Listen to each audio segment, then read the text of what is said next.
Good evening everyone and welcome to Online Racing Network.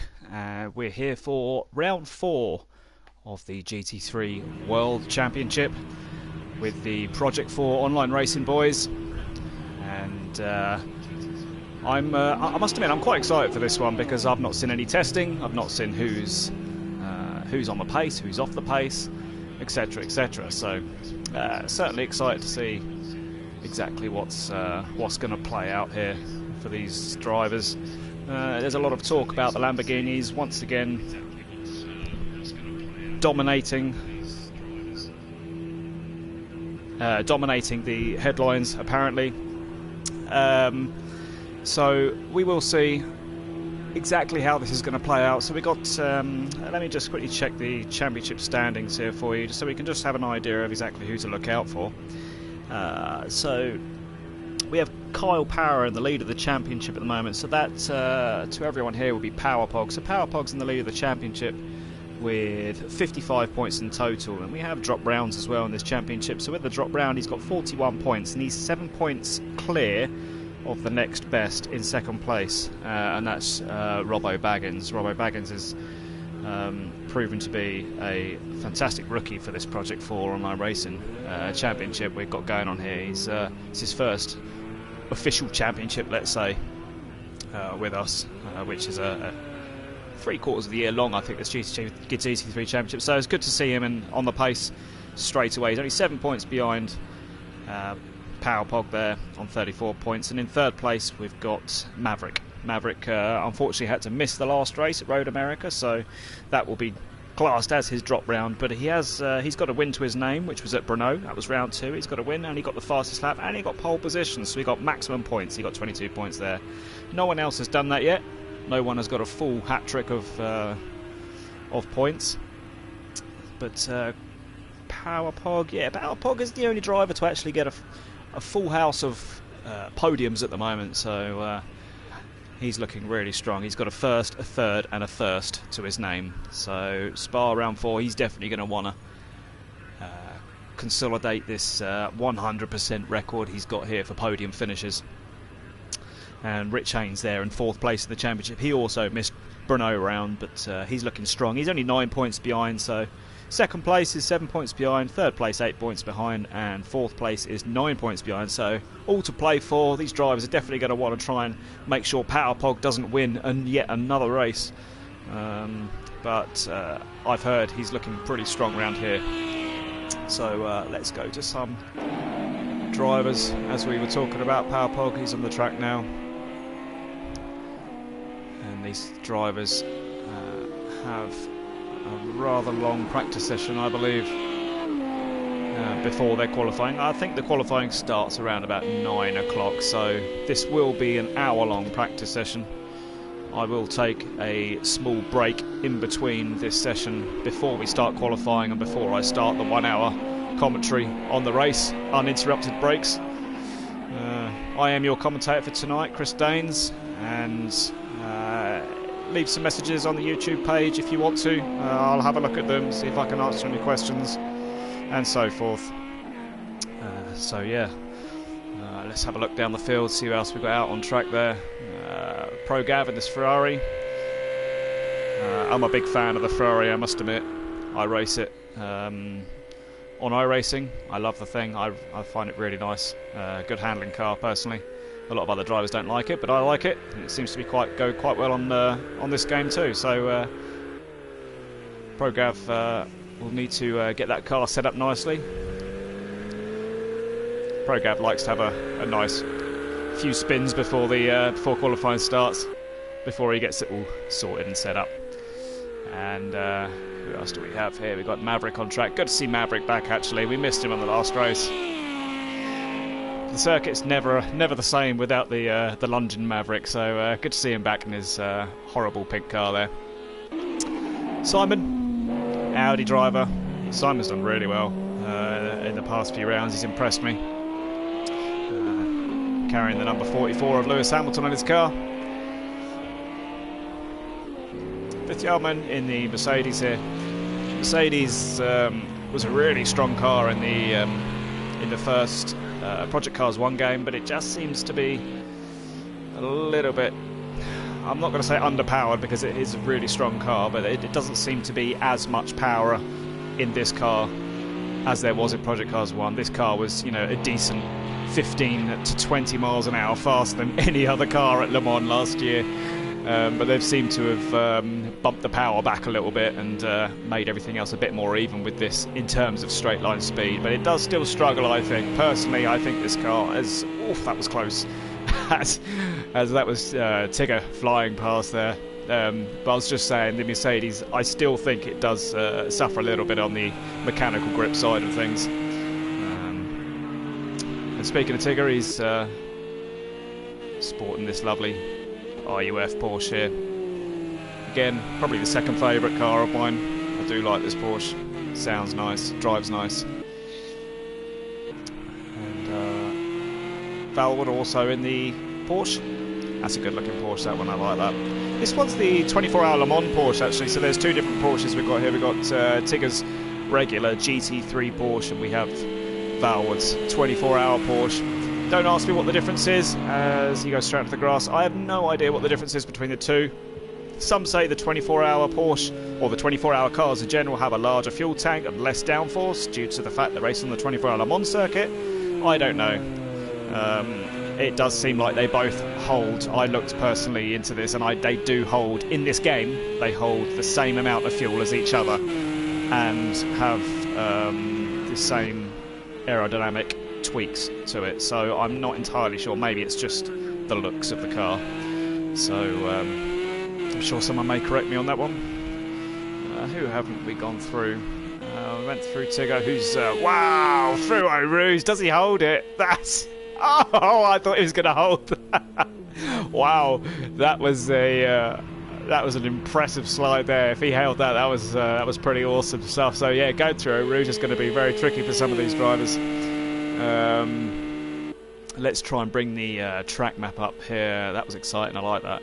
I'm really looking forward to this race. I think there's going to be some great battles up and down the field. Loads of space to overtake here. This circuit's 7 kilometres long. It's fast, 4.3 miles. 4.3 miles with there's some good elevation changes on this as well, as Valwood is just starting to come down the downhill now. And the downward section here, as you see Valwood coming into the downward section, you can lose a lot of grip, a lot of downforce, because it's pushing that car onwards and onwards into a spin.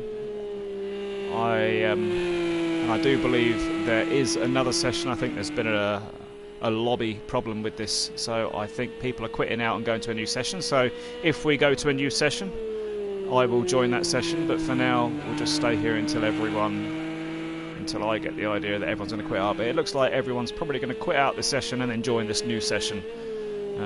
But I'll stay here until I get the go-ahead to switch sessions. But yeah, as I was saying, going down in the downhill section there, it is a tricky old section because you're hard on the brakes and the downforce changes so much it can spit you out anyway, and it can really catch you out. Let's have a look. Let's see if we can see anyone going through Eau Rouge, because that's going to be I want to see how drivers are getting on through there. And we've got a couple of drivers about to go through Eau Rouge now. We've got Maverick. Let's see how he gets through. The car's all over the place, but very wide. So that won't be allowed during the race. There's going to have to be a lift if anyone goes wide there. I believe so anyway. If it was my rules, I'd want people to lift on that particular part if they went wide. I'm not sure they'll get a penalty for that, but as Simon goes through Eau Rouge now. Yeah, they're looking very green at the moment, the track. And Valwood looking very planted through there.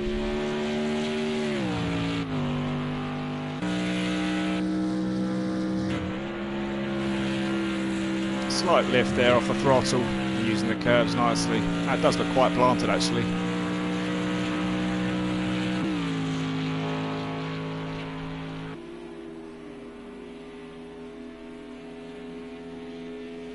Standings are up. Let's see if we can get some timings up, see if anyone's put some times in yet.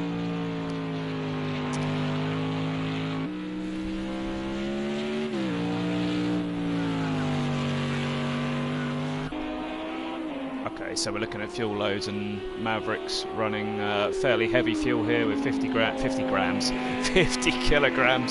of fuel. So these drivers are limited to a certain amount of fuel to start the race with, so they don't have to change tyres, but they do have to refuel. So it just keeps strategy, keeps people talking about the strategy, keep people thinking about the strategy, because at the end of the day, we were having issues with the tyres and the tyre model in this game, as Maverick goes extremely wide.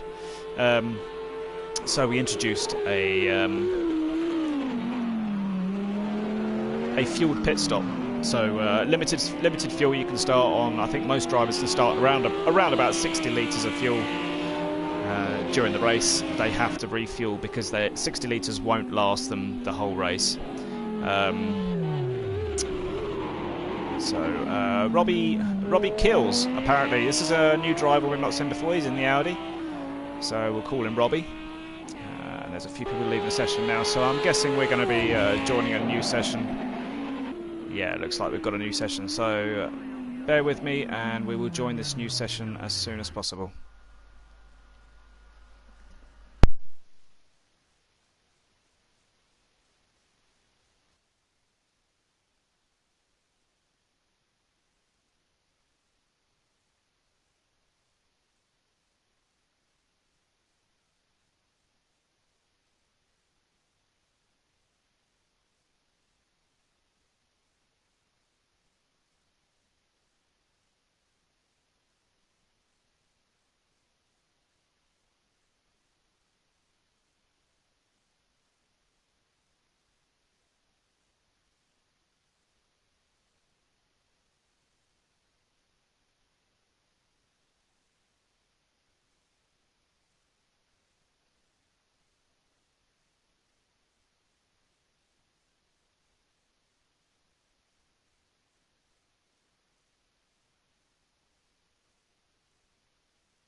Okay, so new lobby is just starting now. So while we're sitting here, we're looking at the practice session. So we've got a 50-minute practice session coming up. The weather is forecast as dry for the entire evening. It's one set weather. We set, I believe, Alex Van Gien, he's the host of this championship, and he sets it to real live weather situations. So whatever the weather is in Spa at this particular time of day, he will set the weather to that. So 50-minute practice with the weather as hot and sunny. Qualifying then is followed after the practice. It's a 15-minute qualifying session, so being quite a long lap as well. These drivers are only going to get probably 3 or 4 chances to get a good lap in, and if they mess their lap up and ruin their tyres, they're going to have to pit very quickly, get some new tyres on and get out and set a lap. The good thing about this, you can go across the line with 2 seconds left or 1 second left, whatever, and start your lap, and you can get that lap in as well. So that was a good addition to this game. I really enjoyed that. No amount of times in the last game we would have problems where people would cross the line with a few seconds left, and then all of a sudden the session would finish, even if you were on the fast lap and you've crossed the line. So good to see that in the game, so that we'll be looking out for that. Sometimes that caught me out actually last round. I forgot that was a rule, and that new rule came into play. And I almost forgot qualifying was still going towards the end of the session, but not this time. We'll keep an eye on it all the way through to the end, see if there's any surprise pole position lap times going in, and I will try and keep an eye on everyone as they cross the line for you. So, just loading up this lobby now, and we will get started on this practice session. No idea what happened on the last practice session, but we are now underway again with 50 minutes remaining.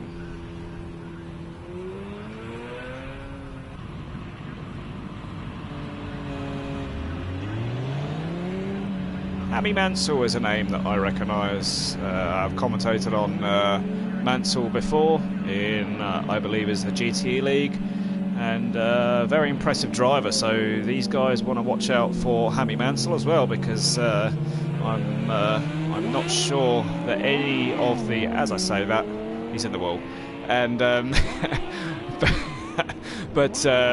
yeah, it's quite. I've heard this pit exit is can be very slippery coming out of the pit exit here, so drivers need to be wary of that. But as I was saying, Mansell is a fast driver, so these drivers do want to watch out for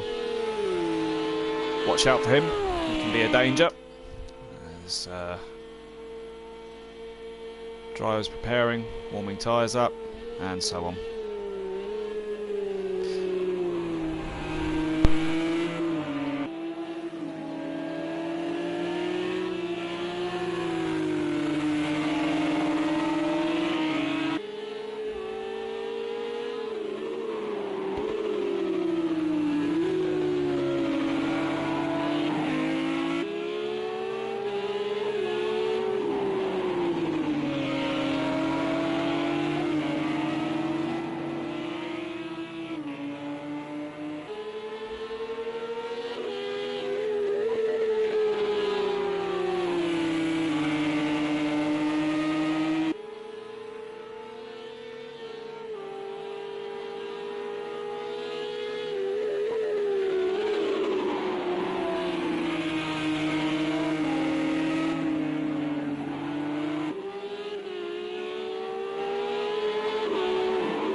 So hopefully these new drivers know the rules about the fuel limits,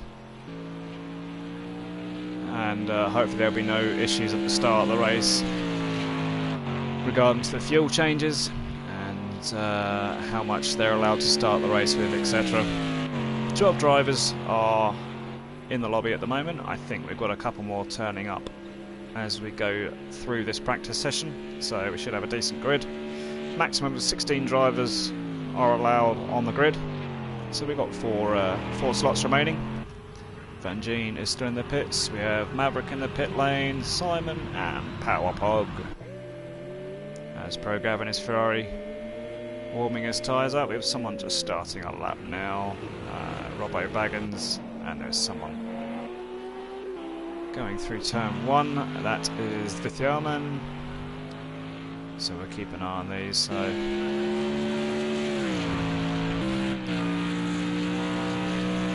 let's try the cockpit view through here. So yeah, there's a little lift, drops down a 4th gear, seems to keep him on the straight and narrow. And there's 2 Robs in this 5th gear, and it just seemed like he was flat out all the way through there, Robbo Baggins there. So we've got Robbo Baggins and we've got Robbie Kills. So we've got 2 Robs. So for the sake of this race and the 2 Robs, we will call for this race we will call him Baggins and this one Robbie. So yeah, we've got a decent selection of cars out there as well, which is good to see. Yet again, as opposed to last race, we had actually no, we didn't. We had a good selection of cars last race as well. So I was thinking of something else there. So let's keep an eye on the times there, see what Hammy Mansell can put in here. straight away. I love the livery on this car.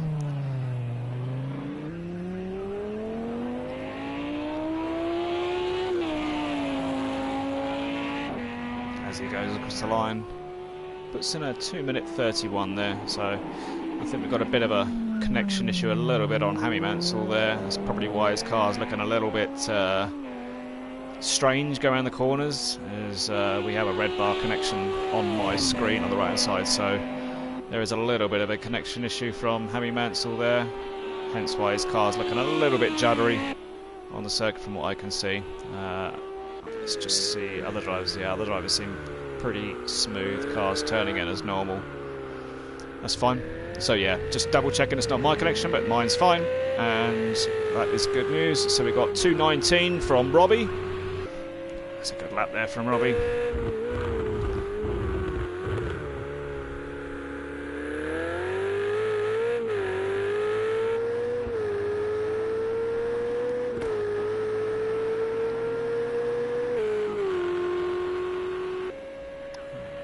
Not got many drivers about to cross the line. We've got Baggins just gone across the line, 1.3 seconds off.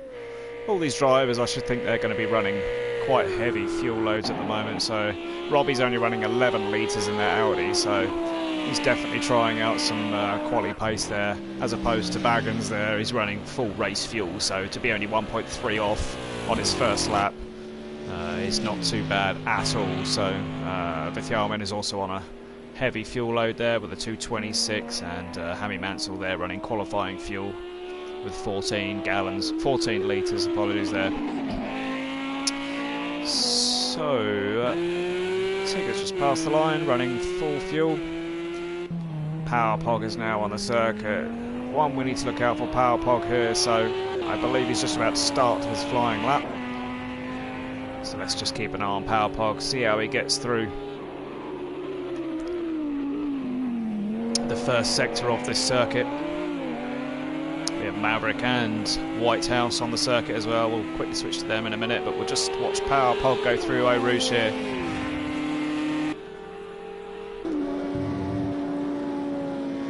Yep, flat out 6th gear, bit of a twitch there on the curbs, but he's 6th gear flat out through there, so very confident going through there, but just touched the curb on the right hand side there and nearly spat him round, so that's going to cause a few issues for some people come the race, and I'm not sure you can get away with going too wide through there, as Whitehouse just puts in a 223 on heavy fuel of 61 litres there.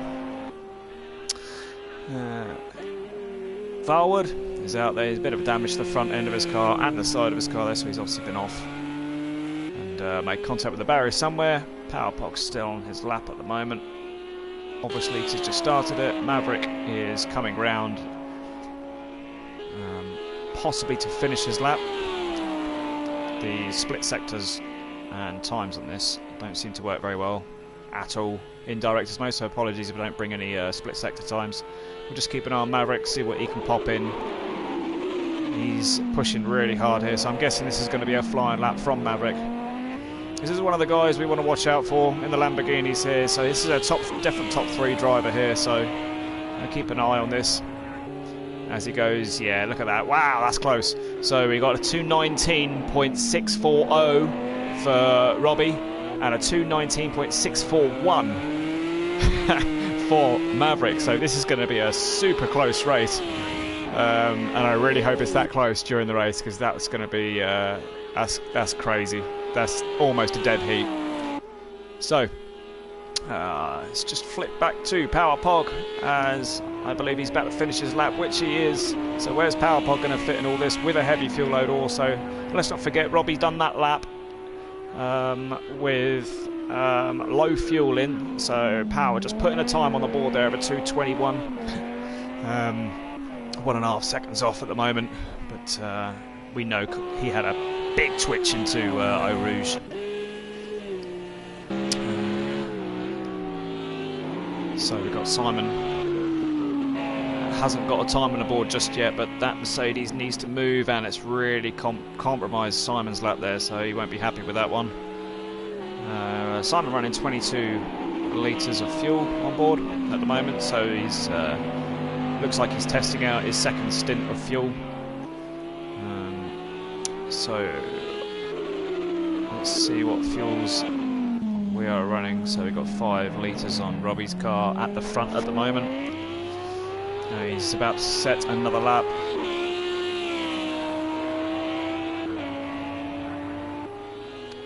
He's about to start the second lap. So let's just check these connections quickly. So Hammy Mansell, let's just go back to Hammy Mansell and have a quick check on how we're looking with Hammy's car. Yeah, still as we've gone to Hammy, he's gone straight off the track and back into the pit lane. He's aborted that lap there. Took us 3/10 off at the moment. Off, we're going very wide, but took us 3/10 off of his best lap at the moment, so it doesn't look like this is going to be an improvement unless he can find some serious pace into the last sector, into the bus stop, using all the track there, including a bit of grass. So unless he can find some serious time here, he might improve a little bit, but I'm not sure this is going to be good enough for third place at the moment.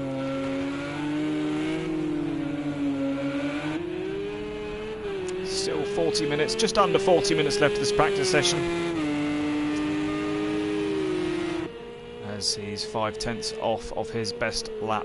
So some drivers, we see some split times from some drivers and we don't from others, so very temporary at the moment with that. Let's just ride quickly on board with Tigger going through Eau Rouge.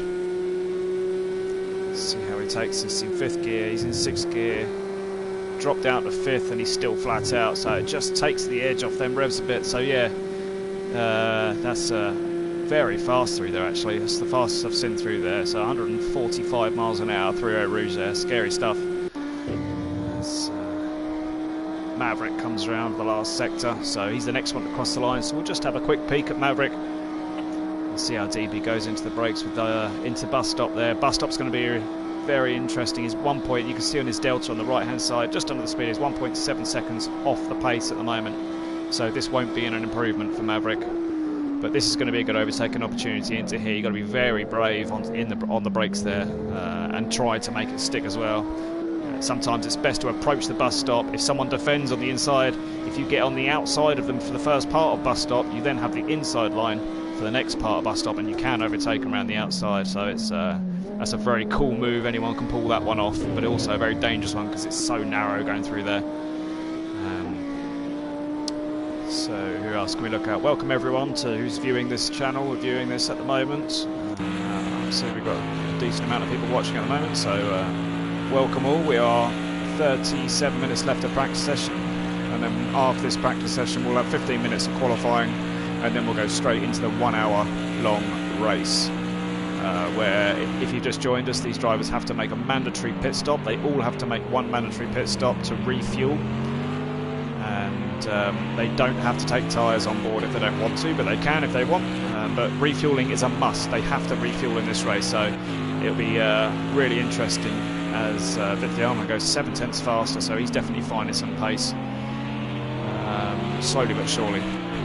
But yeah, these guys have to refuel in their pit stops, so some drivers will start with low fuel, and some will pit early and try and get track position with low fuel, try and be a bit faster in the first stint, or some will run the most fuel they can run, which will be about 60 odd litres, and go long and pit at the end.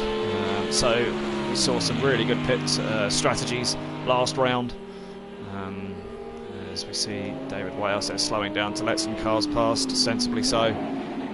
We've not seen anything from Whitehouse at the moment, so we'll wait for him to start one of his flying laps and see how we're getting on. So we'll just let him continue with that out lap, as we have Hammy Mansell 5/10 off the pace at the moment, but good showing from Mansell at the moment. As I said, this guy is a fast driver, so it's good to see Mansell back on our screens again after commentating on him in the GTE League.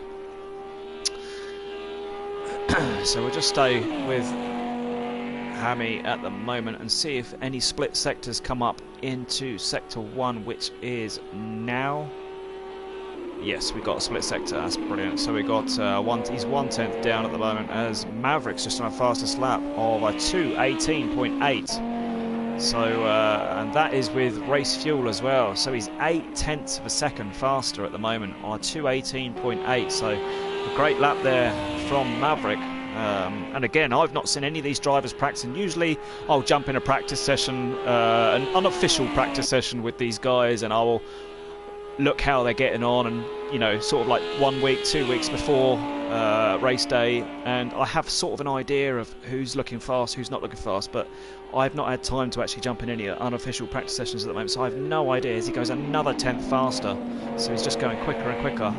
But as I was saying, I've not had a chance to jump in any practice sessions with these guys, so I've no idea who's going to be on the pace, who to look out for, and so forth. But at the moment, Maverick is looking like he's stealing the show already.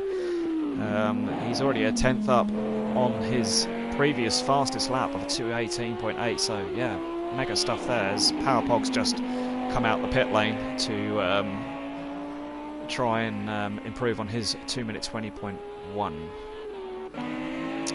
As we go back to David Whitehouse, who's just about to start his lap, but he's...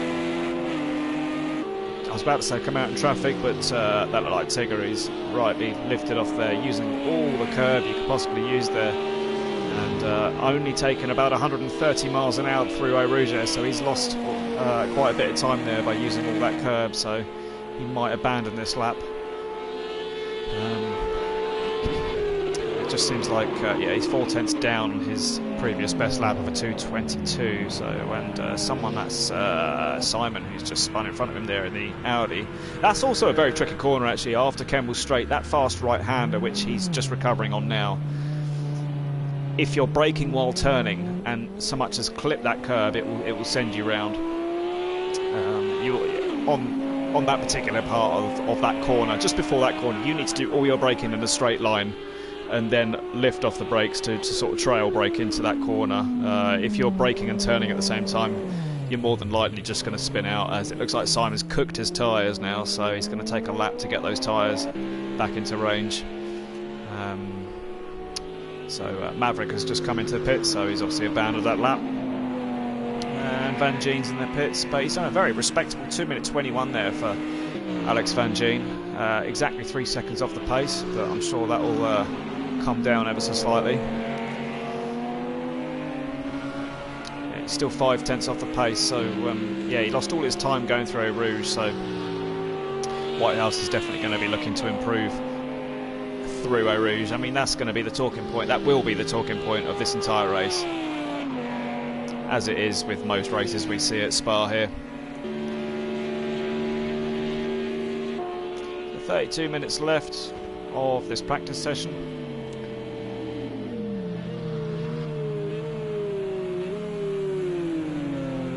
There was someone else who was about to cross the line, just trying to find them.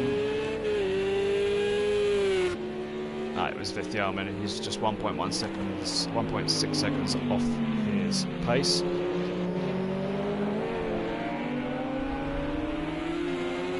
So Whitehouse again is on another final lap. Let's just ride on board with him this time, going through Eau Rouge, and see if he takes this a little bit better than what before. Much better, 136 miles an hour. So comparing to the other Lamborghini we saw there, the other Lamborghini's probably taken that about 7 miles an hour quicker than Whitehouse there. So maybe trying to find a little bit more pace through there, but in all, he's 1/10, nearly 2/10 of a second up already on his first sector. So let's just ride on board here with Whitehouse. That car's looking really smooth, very smooth driver, Whitehouse in general. Anyway, you never see him hashing at the steering wheel, so he's always a very smooth driver. Very wide there. That's Vithyaman we're seeing in front of us, BMG. Just too much curb there, it's just spat the back out, and that's going to lose him all his time. And we'll just check in with Sector 2 in a few corners' time, see how that's affected his time.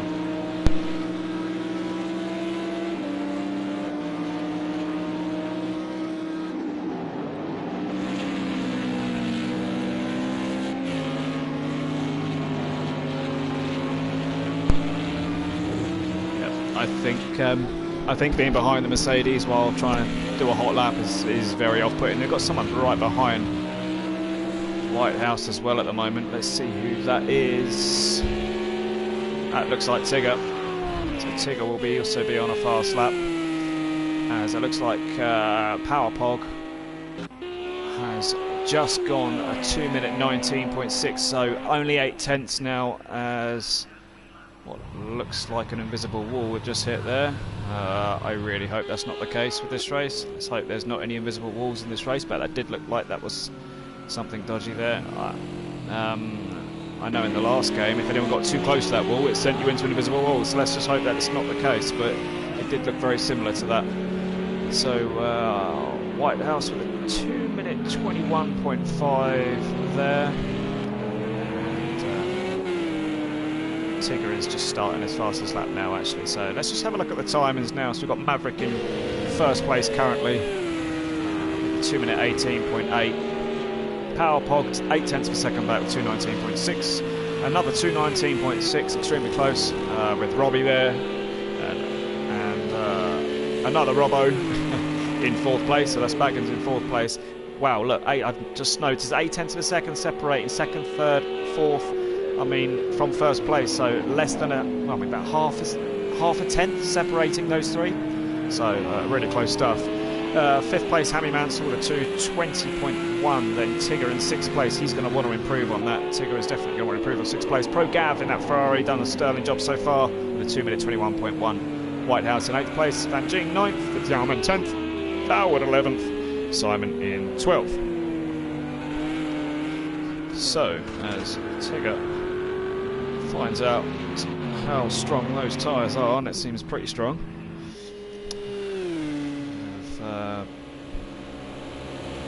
Baggins here, who was super fast in the last round, challenging for wins all the way around, but just made a couple of mistakes which set him back a little bit, and he's going to want to put a win under his name pretty soon, I should think. So anything can happen in these races though, as we saw previously in the last race. Bide your time and you'll always come out with a good result. Stay out of trouble. Points are there to be taken. We've got 1 point for pole position. We've got 1 extra point for fastest lap of the race as well. And the race wins 20 points, so you could effectively come away with 22 points at the end of the day if you can get pole position, the win and the fastest lap. Which I think one driver's only done before, and I think that was Maverick, who's currently in first in this session. He's done that once before in round 1.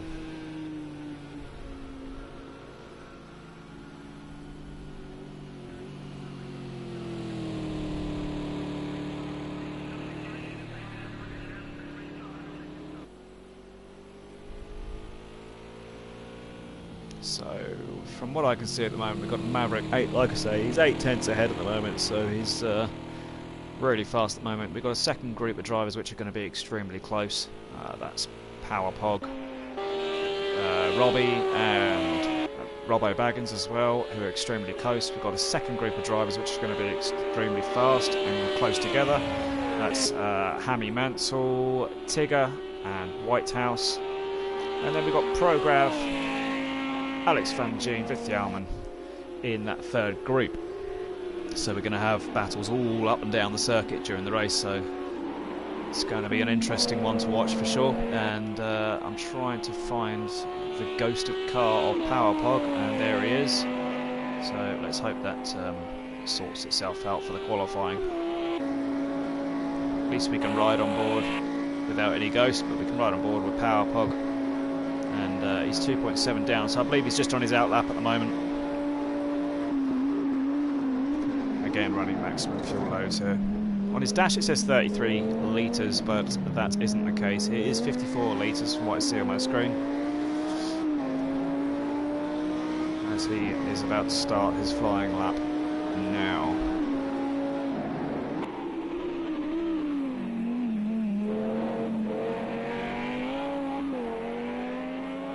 Just keep an eye on this timing screen, see if anyone else improves while we're not looking.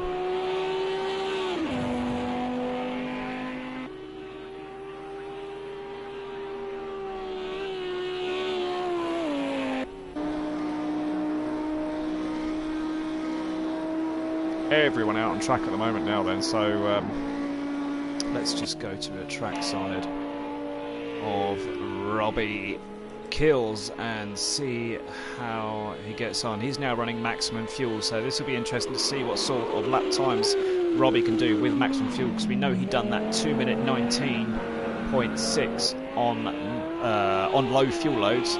So let's see what he can do with a full tank of fuel.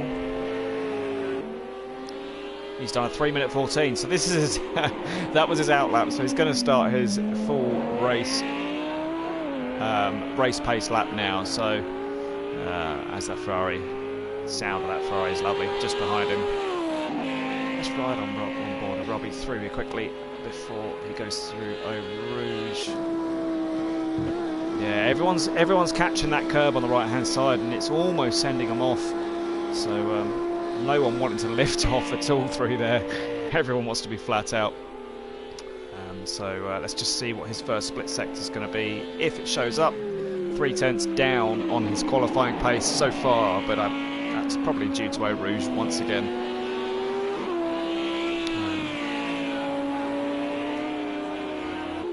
So let's just keep an eye on this Audi through this lap. This is the downhill section I was talking about. So easy to understeer off, as it sounds like we have a car off. That is Simon in the other Audi. Yeah, the downhill sections, that's exactly what can happen just there. It doesn't look it too much, but on this section here, the downhill section, is 100. It goes 100 meters down, so there's a lot of changes in aerodynamic approach, let's say, to the corners. So through the first sector, it feels like you've got tons of grip, and then when you come through the second sector, it just feels like the car's just not set up at all and just wants to spin all the time. But that's only because you're descending down the track, and it just pushes the car onwards into the corners, which makes it horrible for mechanical grip. And then the track levels out in this sector here.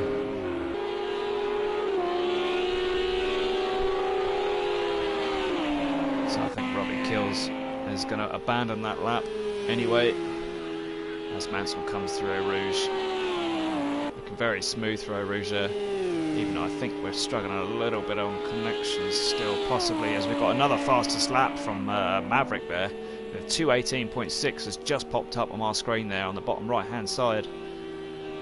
So he's now gone 2:18.6 with this is a qualifying run, so he's got 4 litres of fuel on board. So that was a quality up there. So let's just stay 143 miles an hour through Eau Rouge there, not even lifting off in 5th gear. So let's stay on board and see this lap with Maverick with 22 minutes left.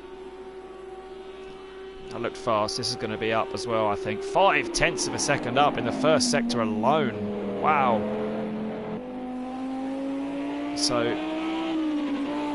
looking like there could be a possible 2:17 on the cards here if he can break that 2:17 barrier. We might see someone do it in qualifying, but I didn't think we'd get anywhere near it in practice. I still think there's a few drivers out there playing games with each other and not showing their true potential in practice at the moment, but Maverick's never the one to hold back in any session. He will always go out and put some quali laps in and just show his hand. He's not one for playing mind games. He just goes out there and just puts his lap in all the time. I think from what I've noticed, Power Pog is quite a cheeky customer. I think at times he likes to lure people into thinking that he can't get anywhere near a 2:18. Then all of a sudden he'll pop in a 2:17 out of nowhere and shock everyone. So keep an eye on Power Pog. You can never ever rule him out, as he's shown us in his race results. Recently in the last 3 rounds, he's the only driver to have a 100% record on podium finishes. So. Definitely one to watch out for in qualifying, but Maverick looks like he's going to smash his lap time at the moment if he can get this last few corners right, as it looks so smooth for him. And this is looking like it could possibly be a 2:17 to taking the inside, hugging that white line all the way down the straight. It's 2:17.9. That's a fast lap. So this is a qualifying pace we're looking at for Maverick. So that could possibly be a pole position lap time, so that's extremely fast. 1.7 seconds faster than everybody else. It's in a different league. So we will, as Power Pog is cruising round with 12 litres on at the moment. Still got that ghosted car of Power Pog, but that's okay. We'll ride on board with him for one of his laps rather than watch a ghosted car. It's not too bad, I guess. It's just when we get close-ups. So that will reset itself, hopefully, for the next session. I do hope so, anyway. But the driver who's third on the grid, or third in the practice session at the moment, is Robbie. So 1.7 seconds. Let's switch to Van Gien, as Van Gien comes across the line to start one of his flying laps on a full tank of fuel. We've not seen anything from Van Gien yet, so let's have a look at the man himself. And as Whitehouse just pulls out the pits ahead of him. So again, let's ride on board, carrying some decent speed through there. Cut the corner slightly there, but I shouldn't think it's too much to worry about.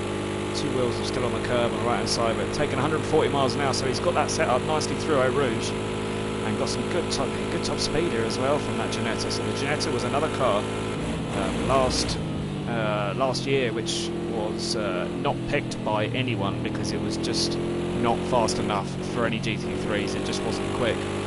Now it seems like they've really bumped the power up on this car and made it worth choosing for this new game, because a couple of drivers are in this car and proving it's quite a nippy car and can really handle well, and it's got some good top speed this year. So it's good to see the Ginetta out there. When people were selecting their cars at the beginning of the season, I didn't think anyone would select the Ginetta, so when I saw a couple of drivers wanting the Ginetta, I was really chuffed, I must admit. So 3/10 up on his personal best at the moment, Van Gien, from his lap delta. Just stay on board with Van Gien through sector 2. And a little twitch there at the back end. And he's just lost it coming on, so it looks like just a loss of grip, or maybe just gone a little bit too fast into that first corner. Then it looks like Power's coming around. Yeah, that's Power. The ghost of Power passes us, and Power's on there. So on a fast lap, we now have a ghosted cockpit view from Power. That's better. Now we don't. Okay, so we've got a decent roof cam from Power. Bonnet, bumper, onboard's no good. Trackside, we'll just keep the trackside for now. And see what Power can do. See if he's got an answer for Maverick, because 1.7 off.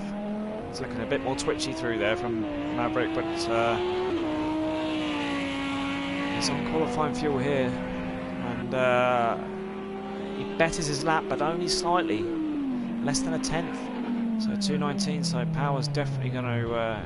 He's definitely wanting to find something. So again, I still don't. I don't trust Power with that. I think he's. I still think he's holding back a little bit, but maybe not. Maybe Maverick has just put in a lap to demoralise all hopes from everybody else. But Baggins crosses the line, not bettering his lap, 0.4 of a second, pretty much down on his last fastest lap he's done. Let's check in with the timings and see how we're getting on.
Okay, so just went off to get a drink.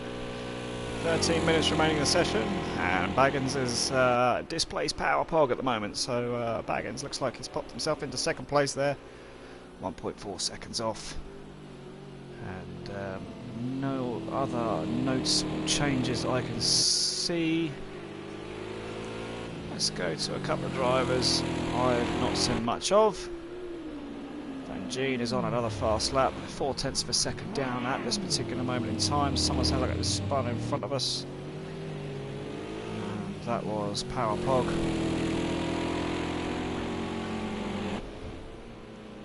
So then Gene on his faster lap there. He's 0.4 of a down. Val in his bashed up 24-hour Porsche car there at the moment. So I think this is, I must admit, when this Porsche gets broken front bumpers, I think it's the funniest looking car I've ever seen. It's the front lights, it reminds me, I can't remember what car it reminds me of, but it reminds me of something, and I can't think what it is at the moment. But it does look, it makes me laugh every time that car gets a bit beaten up. Yeah, it's a beady-eyed little car going around the circuit. So yeah, he's had a few offs in that thing, I think. And okay, I'll stop looking at it now. I keep looking at it. So we got Simon looking. He needs to improve on that 227 if he's got any chance of being near these guys during the race. But he's looking comfortable. He's looking like he's got good speed through Eau Rouge. He's looking fairly comfortable at the moment. Not really seeing much of a time from Simon at the moment. He is nearly 10 seconds off from pole position at the moment, so he's running full fuel at the moment. He's a tenth up on his. He's just gone too deep into the first corner after Kemmel Straight there, and it's compromised him a little bit. And now he's just going to be pushing, and probably pushing too hard, locking up the tyres there. Just stay with Simon and see where we're losing the time, because at the moment he's not losing 10 seconds worth of time, so he will better his 2-minute 27 lap, that's for sure. It's just, I think it's just a case of hooking a lap up for Simon at the moment. Maybe that car just doesn't feel quite right, or it doesn't really, it's not where he wants it to be at the particular point in time. But we're coming up to finish sector 2 in 2 corners time.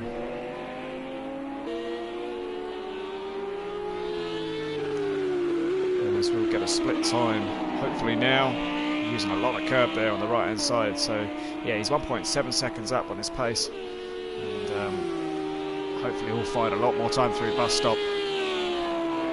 We'll just stay on board with Simon to finish off his lap.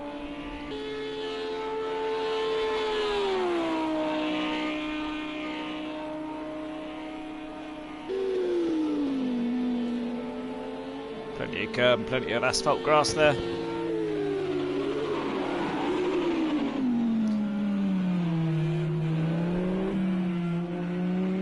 Surely Simon will improve on that, where the problems are lying. It's this artificial grass.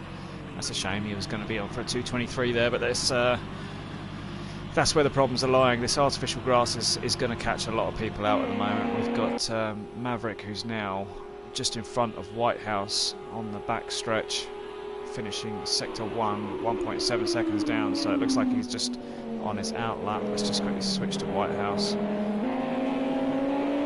Getting a nice toe off Maverick there, going down that back straight. We have a few drivers coming across the line now. We have Baggins about to cross the line there. Van Geen's just coming to the pits. I want to see a lap with Van Geen. So the sooner he comes out the pits, we'll catch a lap with him. So Baggins is about to start his lap there.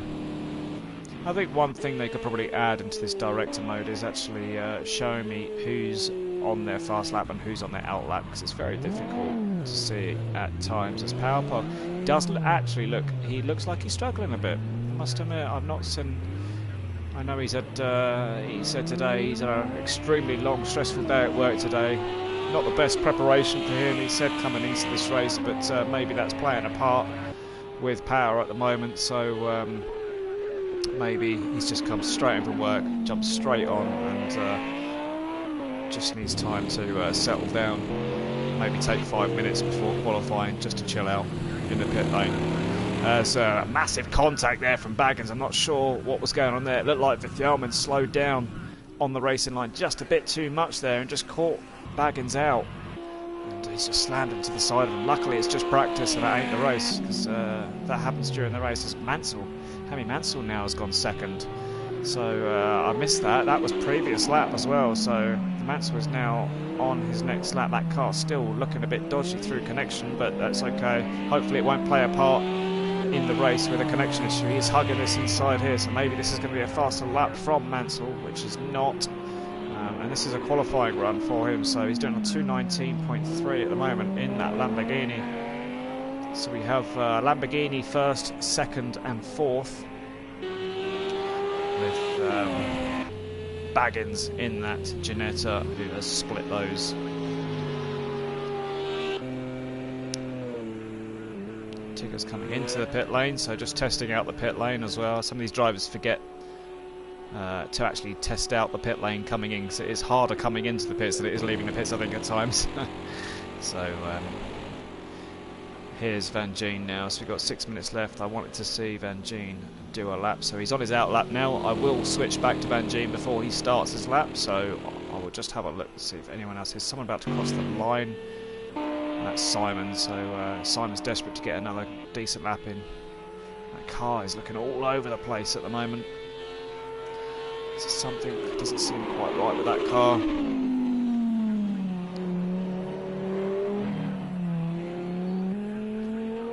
It's that grass. That's proving a nightmare for Simon so far, that grass. 7 seconds off, so he's just starting his flying lap now. As we have a driver leaving the pit lane, so hopefully he'll move out of the way of Simon, but that's Tigger in front. He's a fair 2-3 seconds ahead, so it shouldn't cause too much of a problem.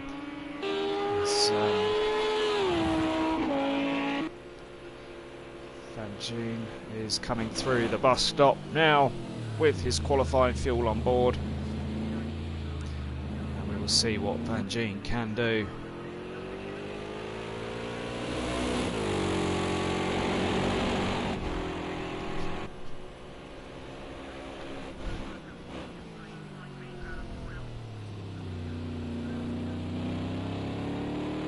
And smooth there in turn one, not locking up, hitting the apex nicely, coming through to Eau Rouge now.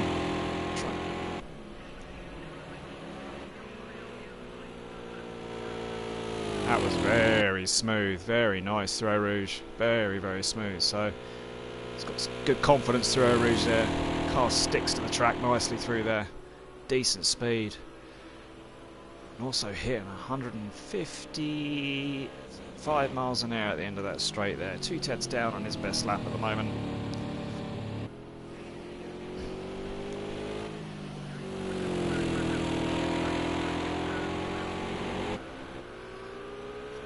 Five minutes remaining of this session. A few drivers have just started their flying laps. See if anyone else can improve. See if we can get the top 4, 5 improving on the lap times. Second, third, fourth and fifth are all very close. Very close within lap times. 0.3 of a second separating those 4 drivers.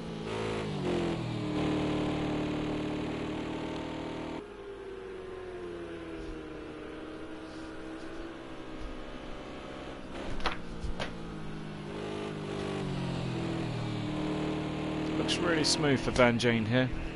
You can do this during the race. The guys ahead are really pushing for lap time, so it could cause themselves a lot of problems if Van Gien can keep it smooth, steady and on the track. And he'll be looking at some good points here. He is 0.7 down on his best lap at the moment, so somewhere he's made a bit of a mistake.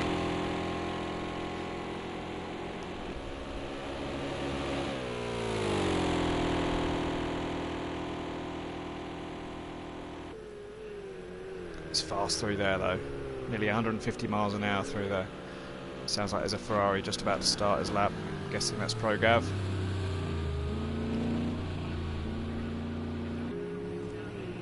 There's Van Gien now crosses the line. 2 minute 22.1, so not improving this time round for Van Gene. As Progav sets off on his fastest lap, should I say. Let's hope it is his fastest lap, as he will want to improve on that 2:21.1, as it's very sideways through Eau Rouge, so already losing some time through Eau Rouge. But let's just check on in with his split times and see how he gets on with that. But I believe he's probably going to lose a couple of tenths for that easily in Sector 1. Sector 1 is just before the braking zone here, and we don't get a split time. Very temporary, but it's just too late on the brakes, and the back end steps round for Progav. Maverick is back out on track, as we saw him just go past there. And we have Baggins now starting a flying lap. So we've got Baggins and Maverick on their flying laps. Tigger has just started, only hitting 131 miles an hour through there, so maybe he's just, I think he might have just come out of the pits, to be fair. It's very difficult to tell with this screen, as Whitehouse is on track somewhere. He's just coming to the pits. And Gene is still out, everyone's out, bar Power, Baggins, Power, Robbie, Hammy Mansell and Whitehouse.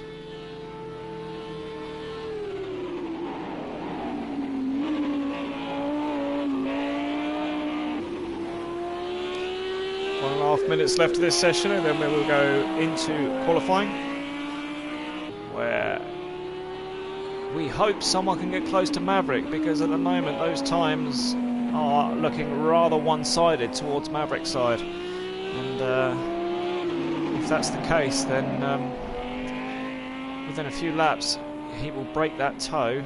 Well, within one lap he'll break the toe, and he will pull away. So as long as he can keep it on the track, if he's got that sort of pace, Simon goes extremely wide. He has improved on a 2:24 there for Simon, but needs a tiny bit more there. But yeah, so if Maverick has that pace during the race, then I'm not sure we'll see much of him battling away for or defending his position. So, but we will see. We'll see. As we've got a very close battles going on, lap time wise, in the middle of the pack.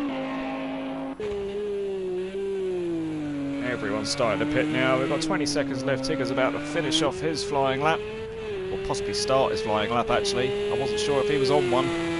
The way he went through Eau Rouge didn't look as quick as others. Yeah, he's just started his lap now, so Tigger will be one of the last to come across the line, so we'll keep an eye on Tigger. Simon is about to cross the line. We know this won't be an improvement, as he had a huge off, went very wide. So Simon not getting another lap in. We've got Vithyaman about to come across the line now. Not so much of Vithyaman, but he's on a 2:22. Decent lap there, and not improving. So we are now waiting for Tigger. So Tigger, the last man on the track, with race fuel on board. And 7 tenths down, so this is race pace from what we've seen so far from Tigger. And yeah, just too much curb.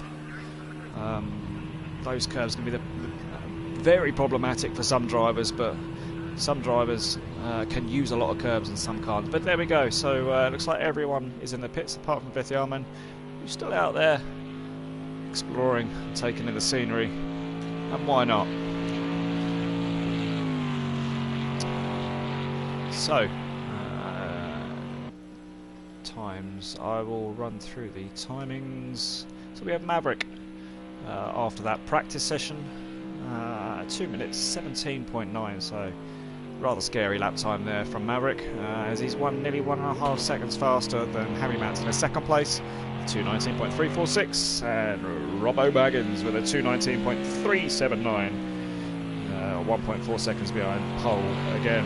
Power Pog, he will be disappointed with that lap time. Hopefully he can find a bit more pace in qualifying. He will want to find some more pace in qualifying, this is the first time I've seen Power Pog outside of the top 3 so far, so he's definitely going to want to improve on that. He won't want to break his 100% podium finishing record for this. He will definitely, and he likes this circuit, and he was talking about how much he likes the circuit, so he will definitely want to improve on that one. So we've got Robbie as well in 5th place. Good to see Robbie there. I don't think I've seen Robbie before, so good to see a good 5th place there from him. 219.6. He could cause some problems for the likes of the top 4 there. Not seen him race before, so it'll be difficult to know exactly how he drives, etc., etc. during race conditions. So we'll keep an eye on that one. Tigger, well, I know him. I don't think he'll be very pleased with that, with a 2 minute 20. So unless he's holding back, unless this Porsche isn't suited to the circuit, he won't be overly happy with that. We've got Whitehouse in a solid 7th place there, not far off 6th or 5th place there for Whitehouse. So he'll be looking to try and break that top 6 there. Van Gien, decent 8th place there, 221 flat. Pro Gav in the Ferrari. The first of the Ferraris in 9th place, Vithialman in 10th, and 11th place was, I didn't quite see, I will check for you in just one momento. So Vithialman 10th, Ballwood in 2 minute 22.8, 224.4 with Simon, who was really struggling to find some balance on his car. So he's definitely going to want to try and get at least in the 2 minute 21 barriers, 2 minute 22 to stay with these guys. You don't want to be an hour's worth of racing all on your own at the back. It's not the most fun situation to be in, let's say. So yeah, a decent grid, decent turnout, and some good cars. Here we go, 15 minutes of qualifying. Who to watch? Who's going to take pole? I know who my money's on just by looking at practice. But I won't jinx it, I'm not going to say it. Let's just crack on with this qualifying. Everyone's in the pit lane still, no one's wanting to go out just yet. I can hear a car leaving the pit lane, and we'll try and find exactly who that is leaving. That's Robbo Baggins, and Mansell just behind him. So we've got Mansell and Baggins out on track first.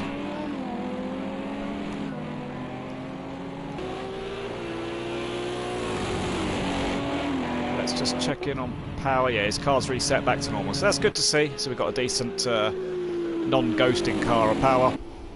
So Mansell and Baggins on track. Whitehouse has just left the track, so Whitehouse is on track along with Robbie K. I'm going to call him Robbie K because I don't really want to say Robbie Kills.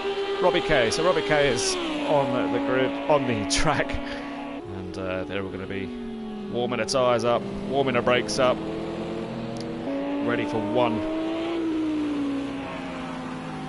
flying lap. Let's bring the speed up and the map. I'll definitely need the map up there, see who's where. So we've got 11 litres of fuel on there for Robbo Baggins. Let's see what sort of fuels we're running here for these drivers. We've got Robbie K on 19 litres, so he's obviously looking at doing a couple of laps at least. Vithialman's on 41 litres, so he's on full race fuel at the moment for some reason. 19 litres for Robbie K. Simon running 29 litres. Baggins running 11. Mansell running 19. Maverick running 10 litres with Whitehouse on 18 litres. Tigger on 18 litres. And Jeansy on 10 litres also. So it looks like Van Gien and Maverick are running quite low fuel loads at this moment. So let's just check who the first drivers were out on track. I cannot remember. I think it was Robbo Baggins and Mansell. So yeah, so here we go. First flying lap will be set by Hammy Mansell, providing he can keep it on track. And this is where the drivers will be showing all their pace. Valwood is still sitting in the pit lane, so Valwood's not interested in coming out the pits just yet. Maybe he just wants a few times to be put on the board, but you've not got a lot of time to actually set a lap round here due to the length of the circuit. So here we go, Hammy Mansell starting his lap, Robbo Baggins behind, starting his lap also. Let's try and find who's the third driver. Robbie K behind him. And looks like Whitehouse also. So we'll try and bring you these guys laps as they come in. Mansell through Eau Rouge, holding some good speed, 140 miles an hour through there. Baggins also 137 miles an hour through there. Robbie K's through smooth. Whitehouse also, so these drivers, good start to all their laps there.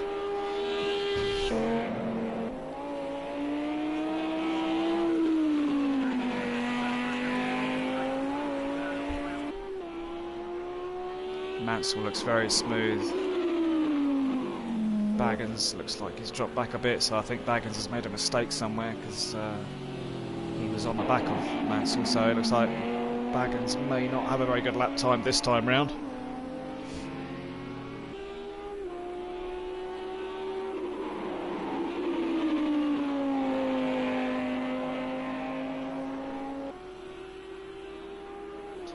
Okay, so no drivers have put any lap times in, and already with 5 minutes gone in the session, there's only 10 minutes left, so just showing you how quickly, and in fact PowerPog has already put in a lap time, so he's of 2 minute 35. For some reason his outlap has counted, so that's probably just a bit of a glitch there. I'm not sure, he wasn't the first one out on track, we do know that.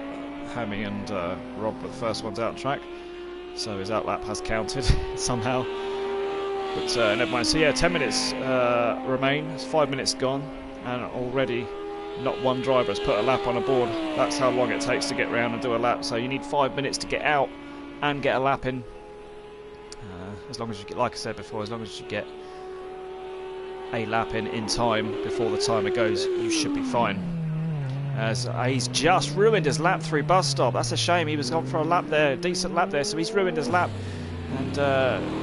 Robbo Baggins. So we're going to go to Robbie K now, because we know that those two laps have probably been ruined. So yeah, 2 minute 20 for Mansell as Robbie goes across the line and puts it on pole. So far so good. Whitehouse retired to the pits there, so yeah, both drivers struggled. Let's try and catch up with a couple of these drivers quickly. So we've got Tigger coming through the bus stop now. Tigger's definitely going to want to put a marker down here with a 2:18 at least, or a 2:19. He was doing 2 minute 20s in practice, but what can he do here? 2:19.9 just dips into the 2:19 barriers there. And as we have Maverick now coming across the line with a 2:18.1, so that's a fantastic lap there from Maverick. Still, he knows he's probably he could probably eke a bit more pace out of that car, but who else we got left? Who's coming through the bus stop now? Let's try and catch him. So we've got Simon coming through the bus stop. He's done 2 minute 24, I believe, in practice, so he's definitely already going to want to try and put something a bit better than that on the board. And goes across the line with a 2 minute 23, so he's already quicker than his practice lap, so good from Simon there. But he will need to find another second and a half at least, I think. As we've got Van Gien now coming across the line, got someone else in front of him across the line, so apologies for not seeing that. It was PowerPog who's done a 2:19.8, so PowerPog went across the line. Alex Van Gien now has just gone across the line, 2:23, so not good enough for Alex. He's going to want to improve on that for sure. Power went across the line with a 2:19.8, so 1.7 off the pace at the moment for the top two drivers. So could have been a little mistake there as Progav was about to cross the line in that wonderful Ferrari. What's Progav going to do? 2 minute 21 from Progav there. And Valwood and Vith just went across the line as well with a 2:43. So a massive mistake there from Vith Yarman. Let's go back to Hammy Mansell as he's coming round to collect the bus stop again. We've not seen any of this lap, so hopefully it's a better lap. This is where he messed up before, coming into bus stop. Can he find his braking point this time round? Yes, he does. Let's see how much he can improve that lap time. 2 minute 20 wasn't good enough for Mansell. He'll definitely try and want to get a 2:19 on the board, if not quicker. And he's still not got it, but we've got Robbo Baggins who's done a 2:19.8. 2:19.2, apologies. So Robbo Baggins is in the pit still. And that was actually, sorry, Robbie K was the one I was looking at who was on for a fast lap but ended up putting it into the tyre barrier. We're going through the bus stop, so everyone pushing really hard with only 7 minutes now left of the session. Time's yet to be put on the board. Nathan Bellows has now joined us for practice. No practice, straight into qualifying. So Nathan's going to have to get out of the garage now and try and get in a lap time of some sort if he's going to want to try this car out. So just joining us there, Nathan Bellows. Let's try and find, we've got Simon about to cross the line, so he's going through bus stop again. He's on a 2-minute 23.0. That's not a good line there through the last corner, so he's really struggling with that bus stop at the moment. So he won't improve on his lap time here. We've got Van Gien coming up to the bus stop now as well.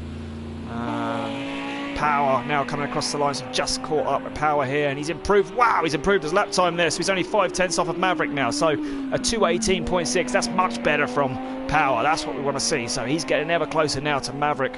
So I knew he'd pull something out the bag, as Van Gien has now pitted with a 2-minute 21.7 on the board, so a better lap there from Van Gien, but still probably not as happy as he wants to be. But Power really pushing, and he's retired to the pits, rightly so, because I think that lap was just completely wrecked straight away from that Eau Rouge sequence there. So Whitehouse off on his fast lap now.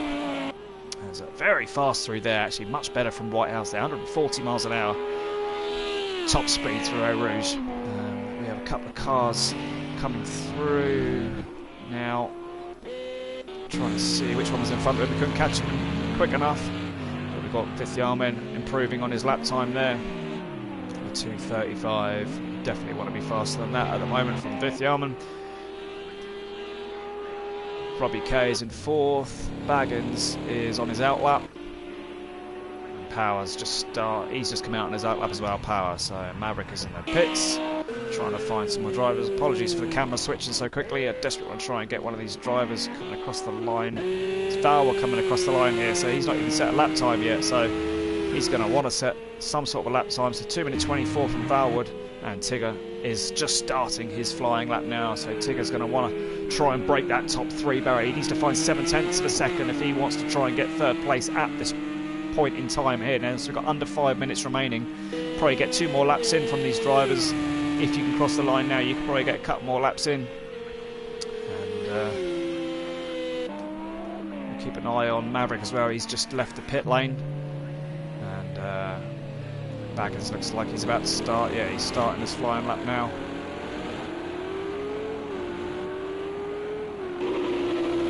And having to take avoiding action there from a car leaving the pit lane. Let's see who we've got coming round. Is that Van Gien? No, Van Gien's on the 1st sector. I can't quite find out who that driver is coming through. Bus stop. There we go, it's David Whitehouse. So Whitehouse coming through bus stop now. See if he can improve. He's got to improve on this 2:36 surely. But I believe he's just left the pit lane, so this will be his start of his flying lap, I believe. No, it won't. It'll be the start. It'll be the finish of his flying lap. It's one or the other. I'll get it right one day. But 2:21.9 from Whitehouse there puts him into 8th place, just behind Van Gien and ahead of Pro Gav. Let's try and find who we got coming across the line right at this particular point in time. So 3.5 minutes remaining. We've got Maverick, who's on his outlap. So Power's definitely found some pace. He will be starting his flying lap any minute now.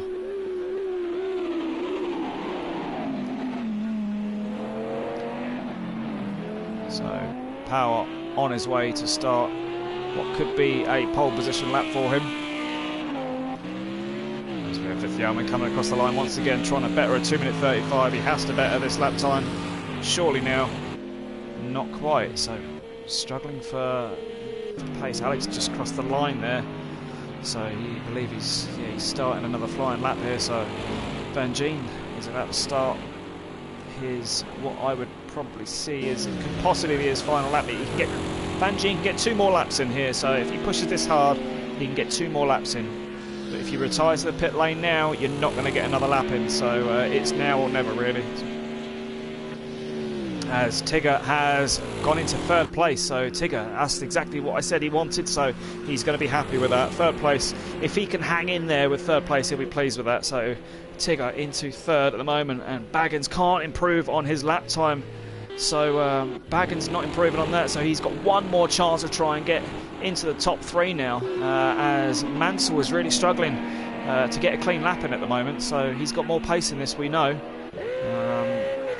Prograf, Van Gien, Whitehouse, everyone on track apart from Tigger, who's happy with his lap time clearly.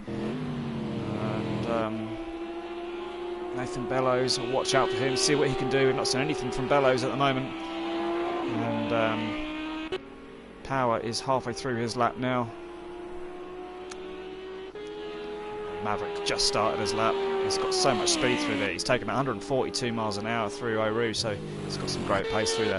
Let's try and catch up with some of these drivers. As someone was spinning there, Pro Gav has wrecked his chances of improving on 7th place there. As Whitehouse crosses the line, he's now got another lap in, so Whitehouse, this is his last chance to get better than 9th place. So Whitehouse we've got to look out for, as well as Van Gien retires to the pit lane. And Bellows crosses the line with a 2:24. That's going to be good enough for probably the last row of the grid at the moment, but he's got another lap he can do. Flicking around trying to find these drivers here, as Powerpog will keep an eye on him, because Powerpog has got another chance at getting another lap in after this. So if this isn't a pole lap, he has got a chance. Maverick has pitted, so Maverick has given up. And I say given up, he's not improving on his lap time, so he might think that's enough. But Powerpog looks like he's the only person that can stop Maverick from getting pole at the moment. He's going to start his final flying lap now with 25 seconds left on the board, so this is going to be really, really close. Tigger's also retired, so no one's going to challenge Powerpog unless Baggins can put in a lap time here, or Robbie Kay can put in a lap time. Hammy Mansell's still on track, so we've got some. No, Hammy Mansell's just retired from the pits there, so we've got these drivers still on their laps, as Robbie Kay is now gone straight on, and there's one driver coming round. This is Robbo Baggins. Can Robbo Baggins take the 3rd place off Tigger? He's a fraction of a second behind him. This is going to be the last chance for Robbo Baggins. Can he beat Tigger to 3rd or even 2nd? Yes! 9/10 of a second with a 2:19 flat, so just displaces Tigger. Tigger will be ruined that, so unfortunately for Tig, he's dropped down to 4th, but good for Baggins.